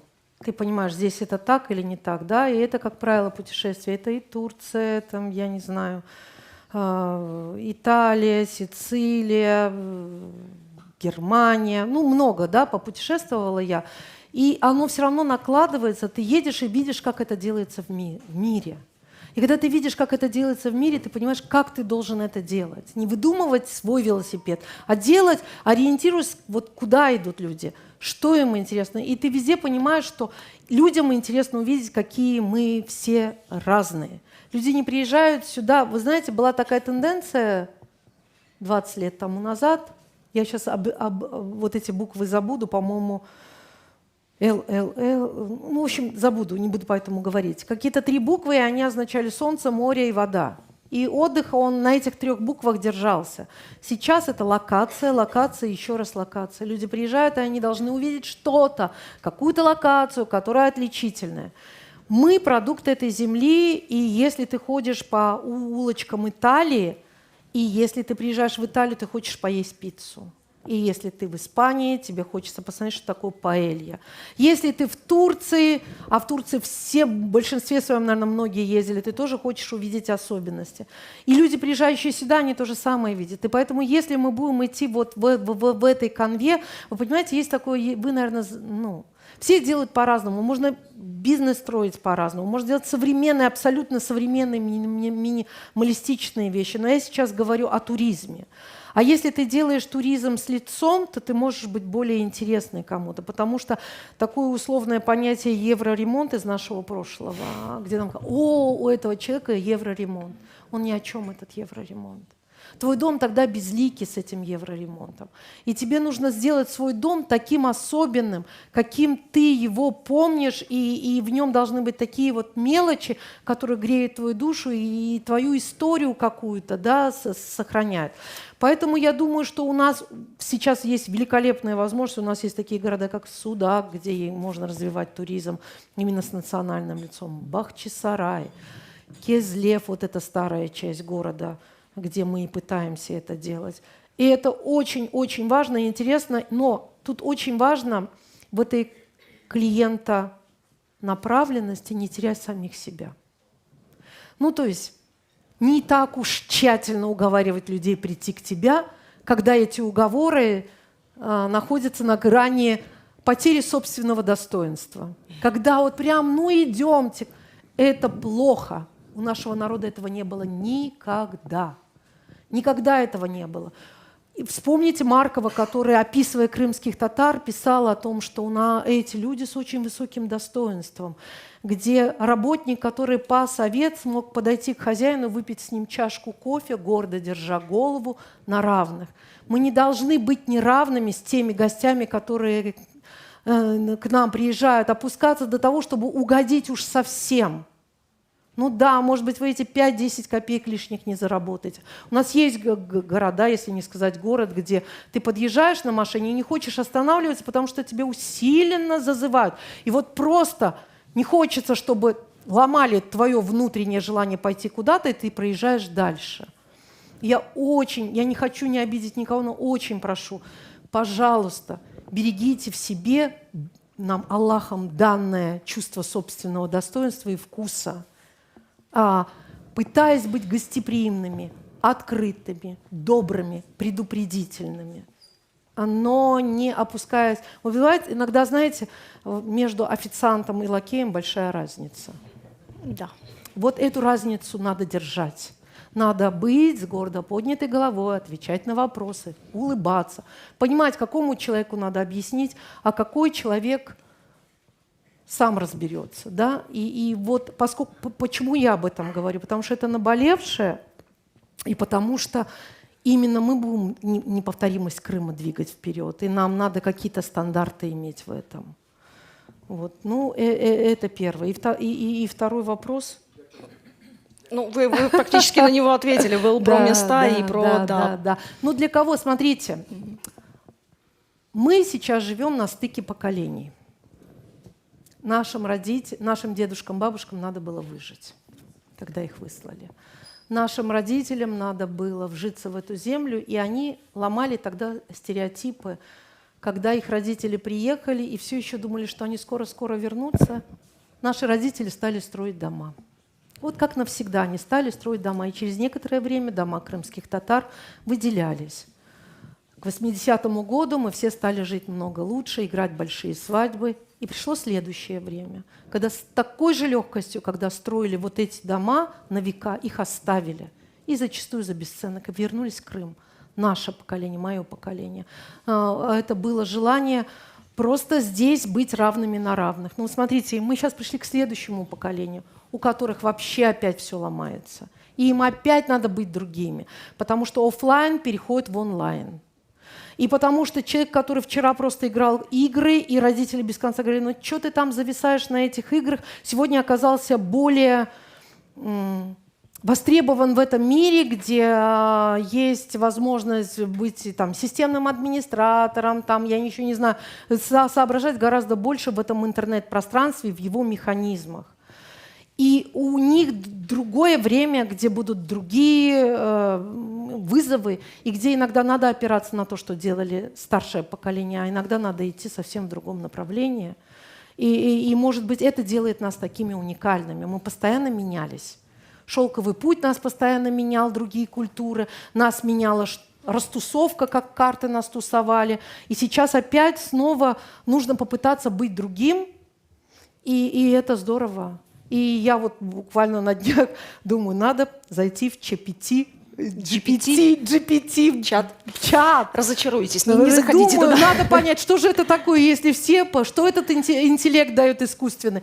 Просто задалась вопросом и понимаю, что я уже человек другого времени, и какие-то новые красивые слова, даже не всегда правильно произнесенные, все равно мы должны пытаться... Вы знаете, фантазию нашу и ту гармонию, которую мы в себе храним, не заменит ни один чат GPT. Я знаю, вижу еще один вопрос. Буюрнус. Диляра Ханым, салям алейкум. У меня очень короткий вопрос, состоящий из двух слов. Цель и мечты. К какому слову вы больше предпочитаете? Мне кажется, что эти слова немножечко иногда две составные части одного целого. Цель, я думаю, что все крымские татары больше мечтатели, потому что, в общем, очень долгое время мечтой нас всех был Крым. Это была даже не цель, это была мечта, она не имела, казалось бы, методов, как этого достичь. И эта мечта нас сюда вернула. И иногда бывает мечта с целью, и она тогда интересна. А цель как цель, тоже может существовать, но я бы выбрала мечту, если в ней есть цель. Может быть, вот так, я не знаю, соединив эти два слова. Çok sağ olunuz. Да, Гульнара Ханым, Буюрнус. Сейчас вам передадут микрофончик.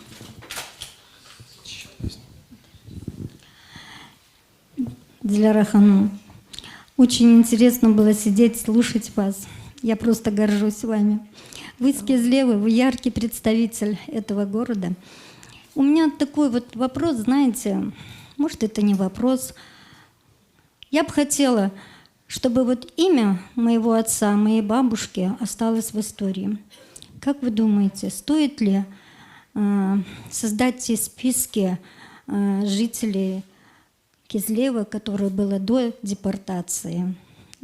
Я имею в виду вот как альбом, как книга. Я не знаю, в каком формате это можно сделать. Просто я вот Дерек книгу просмотрела, и у меня такая получилась надежда, ожидание, чтобы имя моего отца, моей бабушки и всех моих родственников, которые жили в самом Кизлеве, у которых еще дома стоят до сих пор, чтобы они остались в истории, на бумаге хотя бы. Спасибо. Это нужно делать. Просто другое дело, что надо найти людей, которые это делают. Это здорово, потому что, понимаете, знаете, с чем я столкнулась? Мне прислали справочник, в котором описаны купцы, которые проживали в Кизлеве. Их оказалось гораздо больше караимов, чем крымских татар. Я была удивлена. Когда пишутся книги, в них остается что-то. Когда не пишутся книги, извратить это все гораздо легче. Это не потому, что крымских татарских купцов было меньше, просто о них меньше писали, они меньше систематизировались, эти книги. И это очень важно, потому что с вашим поколением, с нашим поколением, эта связь, она исчезнет. Бабам Рамет Осанджан как-то взял и записал в тетрадке в простой более 100 пословиц и поговорок, которые он помнит.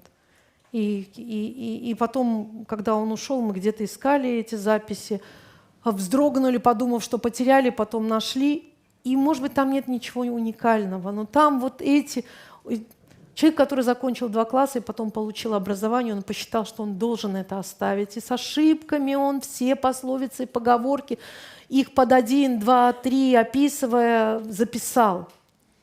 И точно так же записал всех, кто ушел на войну из их села. А он был маленьким-маленьким мальчиком. Иногда даже возраст не имеет значения. Есть люди дальших поколений, которые слушают, впитывают. А есть очень старые люди, к которым мы приходим, они говорят, а этот человек нам говорит, а я не помню. Я не знаю. Родители не говорили, я не слушал. То если есть такое желание, это очень важное желание. Да, это нужно. Книга памяти однажды должна быть написана. И поэтому то, что кажется нам неценным, неважным в сегодняшнем дне, через какое-то поколение окажется большой ценностью. Да. Если есть вопросы, давайте продолжим. Да ладно, уже пытать людей на вопросы уже. Тогда я позволю себе завершить нашу встречу такими словами. Диляра Ханым, вы всегда делаете, опять же, я не хочу говорить про бизнес, вы всегда делаете проекты в долгую. проекты, которые оставляют свой след не только на сегодняшней карте Крыма, современной карте Крыма. Я уверена, эти следы останутся в нашей истории. Мне кажется, вы меняете сегодняшний формат не только предпринимательства, бизнеса, вы меняете наше представление о самих себе. И это самое важное, что может сделать человек, предприниматель, крымская татарка, женщина. Çok sağ olun.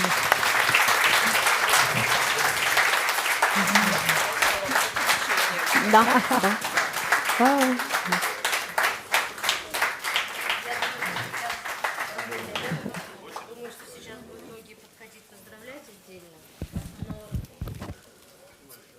После этих прекрасных рассуждений, выводов, после этой прекрасной речи, вообще хочется сидеть, молчать в тряпочку на самом деле. Потому что все, что говорит Диляра Ханум, это не просто слова, это дела прежде всего. Это прекрасно, сидя в этом теплом, очень уютном зале, слушать о красоте этого пути. И когда слушаешь Диляру Ханум, это вот такой путь красоты. На самом деле это просто какой-то медленно двигаться, сумасшедший труд, растянутый на целые годы. И от поражения к поражению, от одного поражения до другого минуты, годы, часы бесконечного труда. И единственное, что, мне кажется, действительно, и Диляра Ханум на своем опыте показывает, что это того стоит, это результат. Когда ты заезжаешь в крымско-татарский Кизлев, и кто бы туда ни заехал, его включают ворота, которые говорят, это Кизлев. А ключи от этих ворот в руках у этой замечательной женщины. Çok sağ olun. Дорогая Дилярочка Ханум, хоть мы с вами очень дружим, очень много общаемся, но такая встреча, конечно, подтверждает, наоборот, что мало мы общаемся. Столько сегодня интересного, такой глубокий опыт, столько знаний, масштабирования. Я уверена, что это полезно и ценно и молодежи, которая здесь есть, и всем нам. И вообще вы, конечно, очень уникальный человек, уникальная женщина. И это, знаете, не просто такое банальное сочетание ума и красоты. Вот, это само собой. Тут уже еще и такой огромный талант к творчеству, к красоте, к искусству. Вы и успешный бизнесмен, и управленец. И вот это такой роскошный замес человеческих талантов, способностей, он служит нашему народу. Все, что касается воссоздания, сохранения, развития нашей культуры, нашей истории, вы просто делаете гигантский труд. И мы его все видим и гордимся. Все, что вы сами, все, что вы делаете, вызывает восхищение и гордость. Çok sağ olun.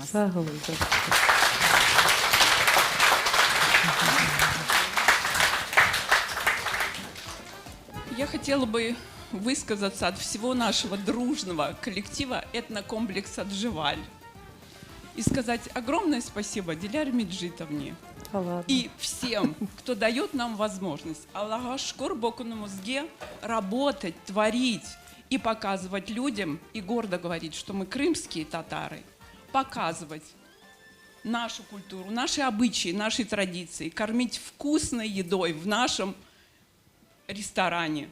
У нас действительно много гостей, и даже в межсезонье. И это все благодаря тому, что мы, как Диляра Меджитовна сказала, уникальные, с достоинством крымские татары.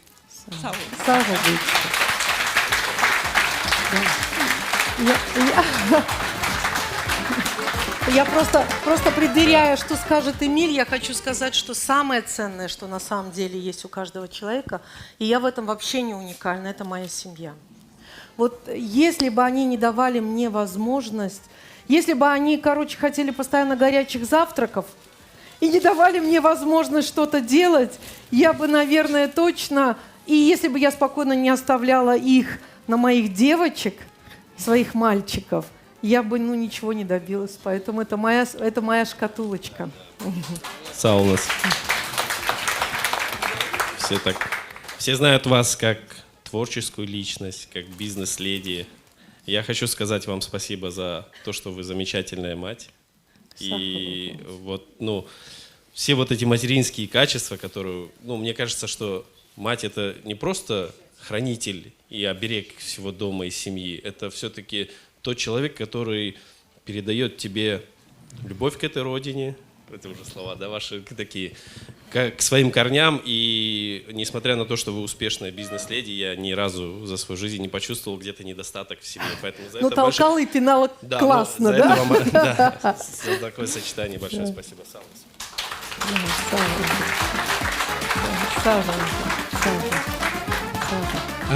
Я могу подтвердить Эмиля слова. И есть разные способы воспитания детей. Мы ныне уже тоже взрослые ребята, стали у всех свои дети.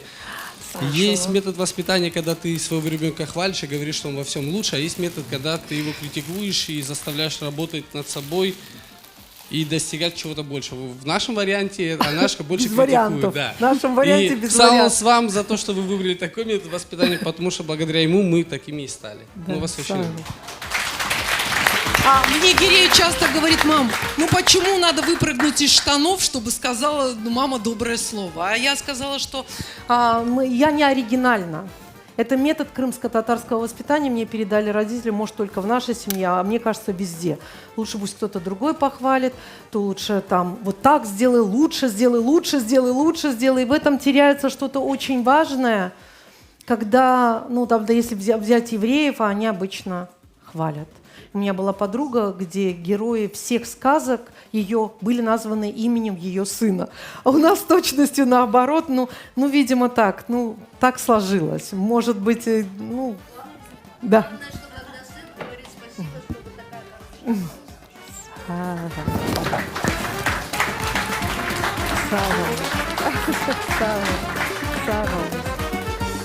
Где микрофон?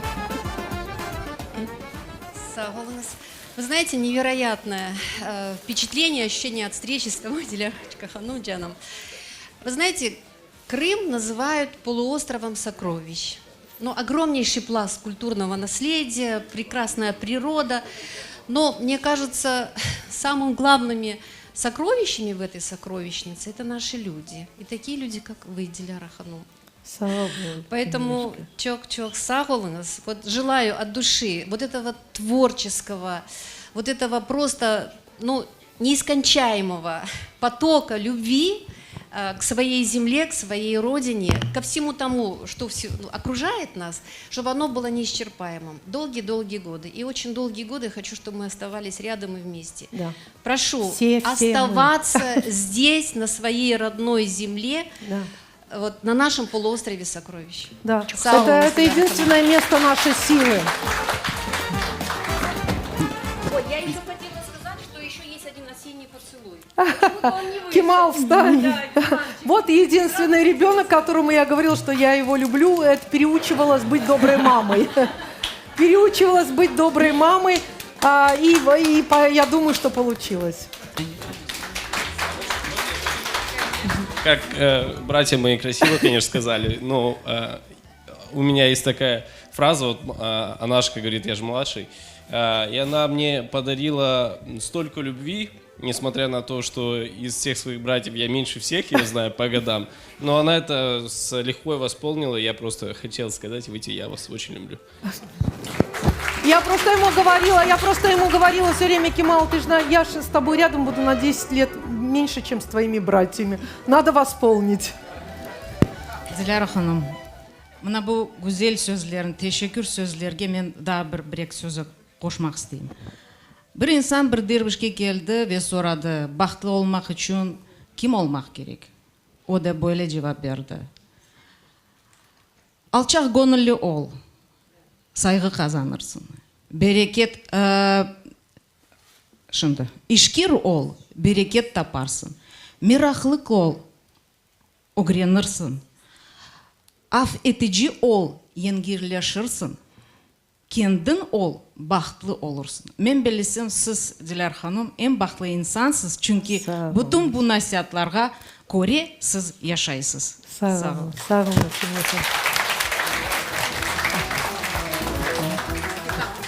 Sağ olun. Sağ olun. Çok sağ olun da bir букет. Вы знаете, Амет пример тому, что иногда друзья могут стать родственниками. Когда я держала вторую свою невестку в руках, ей было 4 месяца, потом она стала мне дочкой, и просто вот так мечты сбываются иногда. Сағылыңыз. Çok sağ olun. Dilara Hanım çok sağ olun. Крамен Татарс Клаб или Олнус ве хасмет олса более бір көршілер да олсын имканымыз оның япмая хасмет олсын бізе. Çok sağ olun. Сағылыңыз.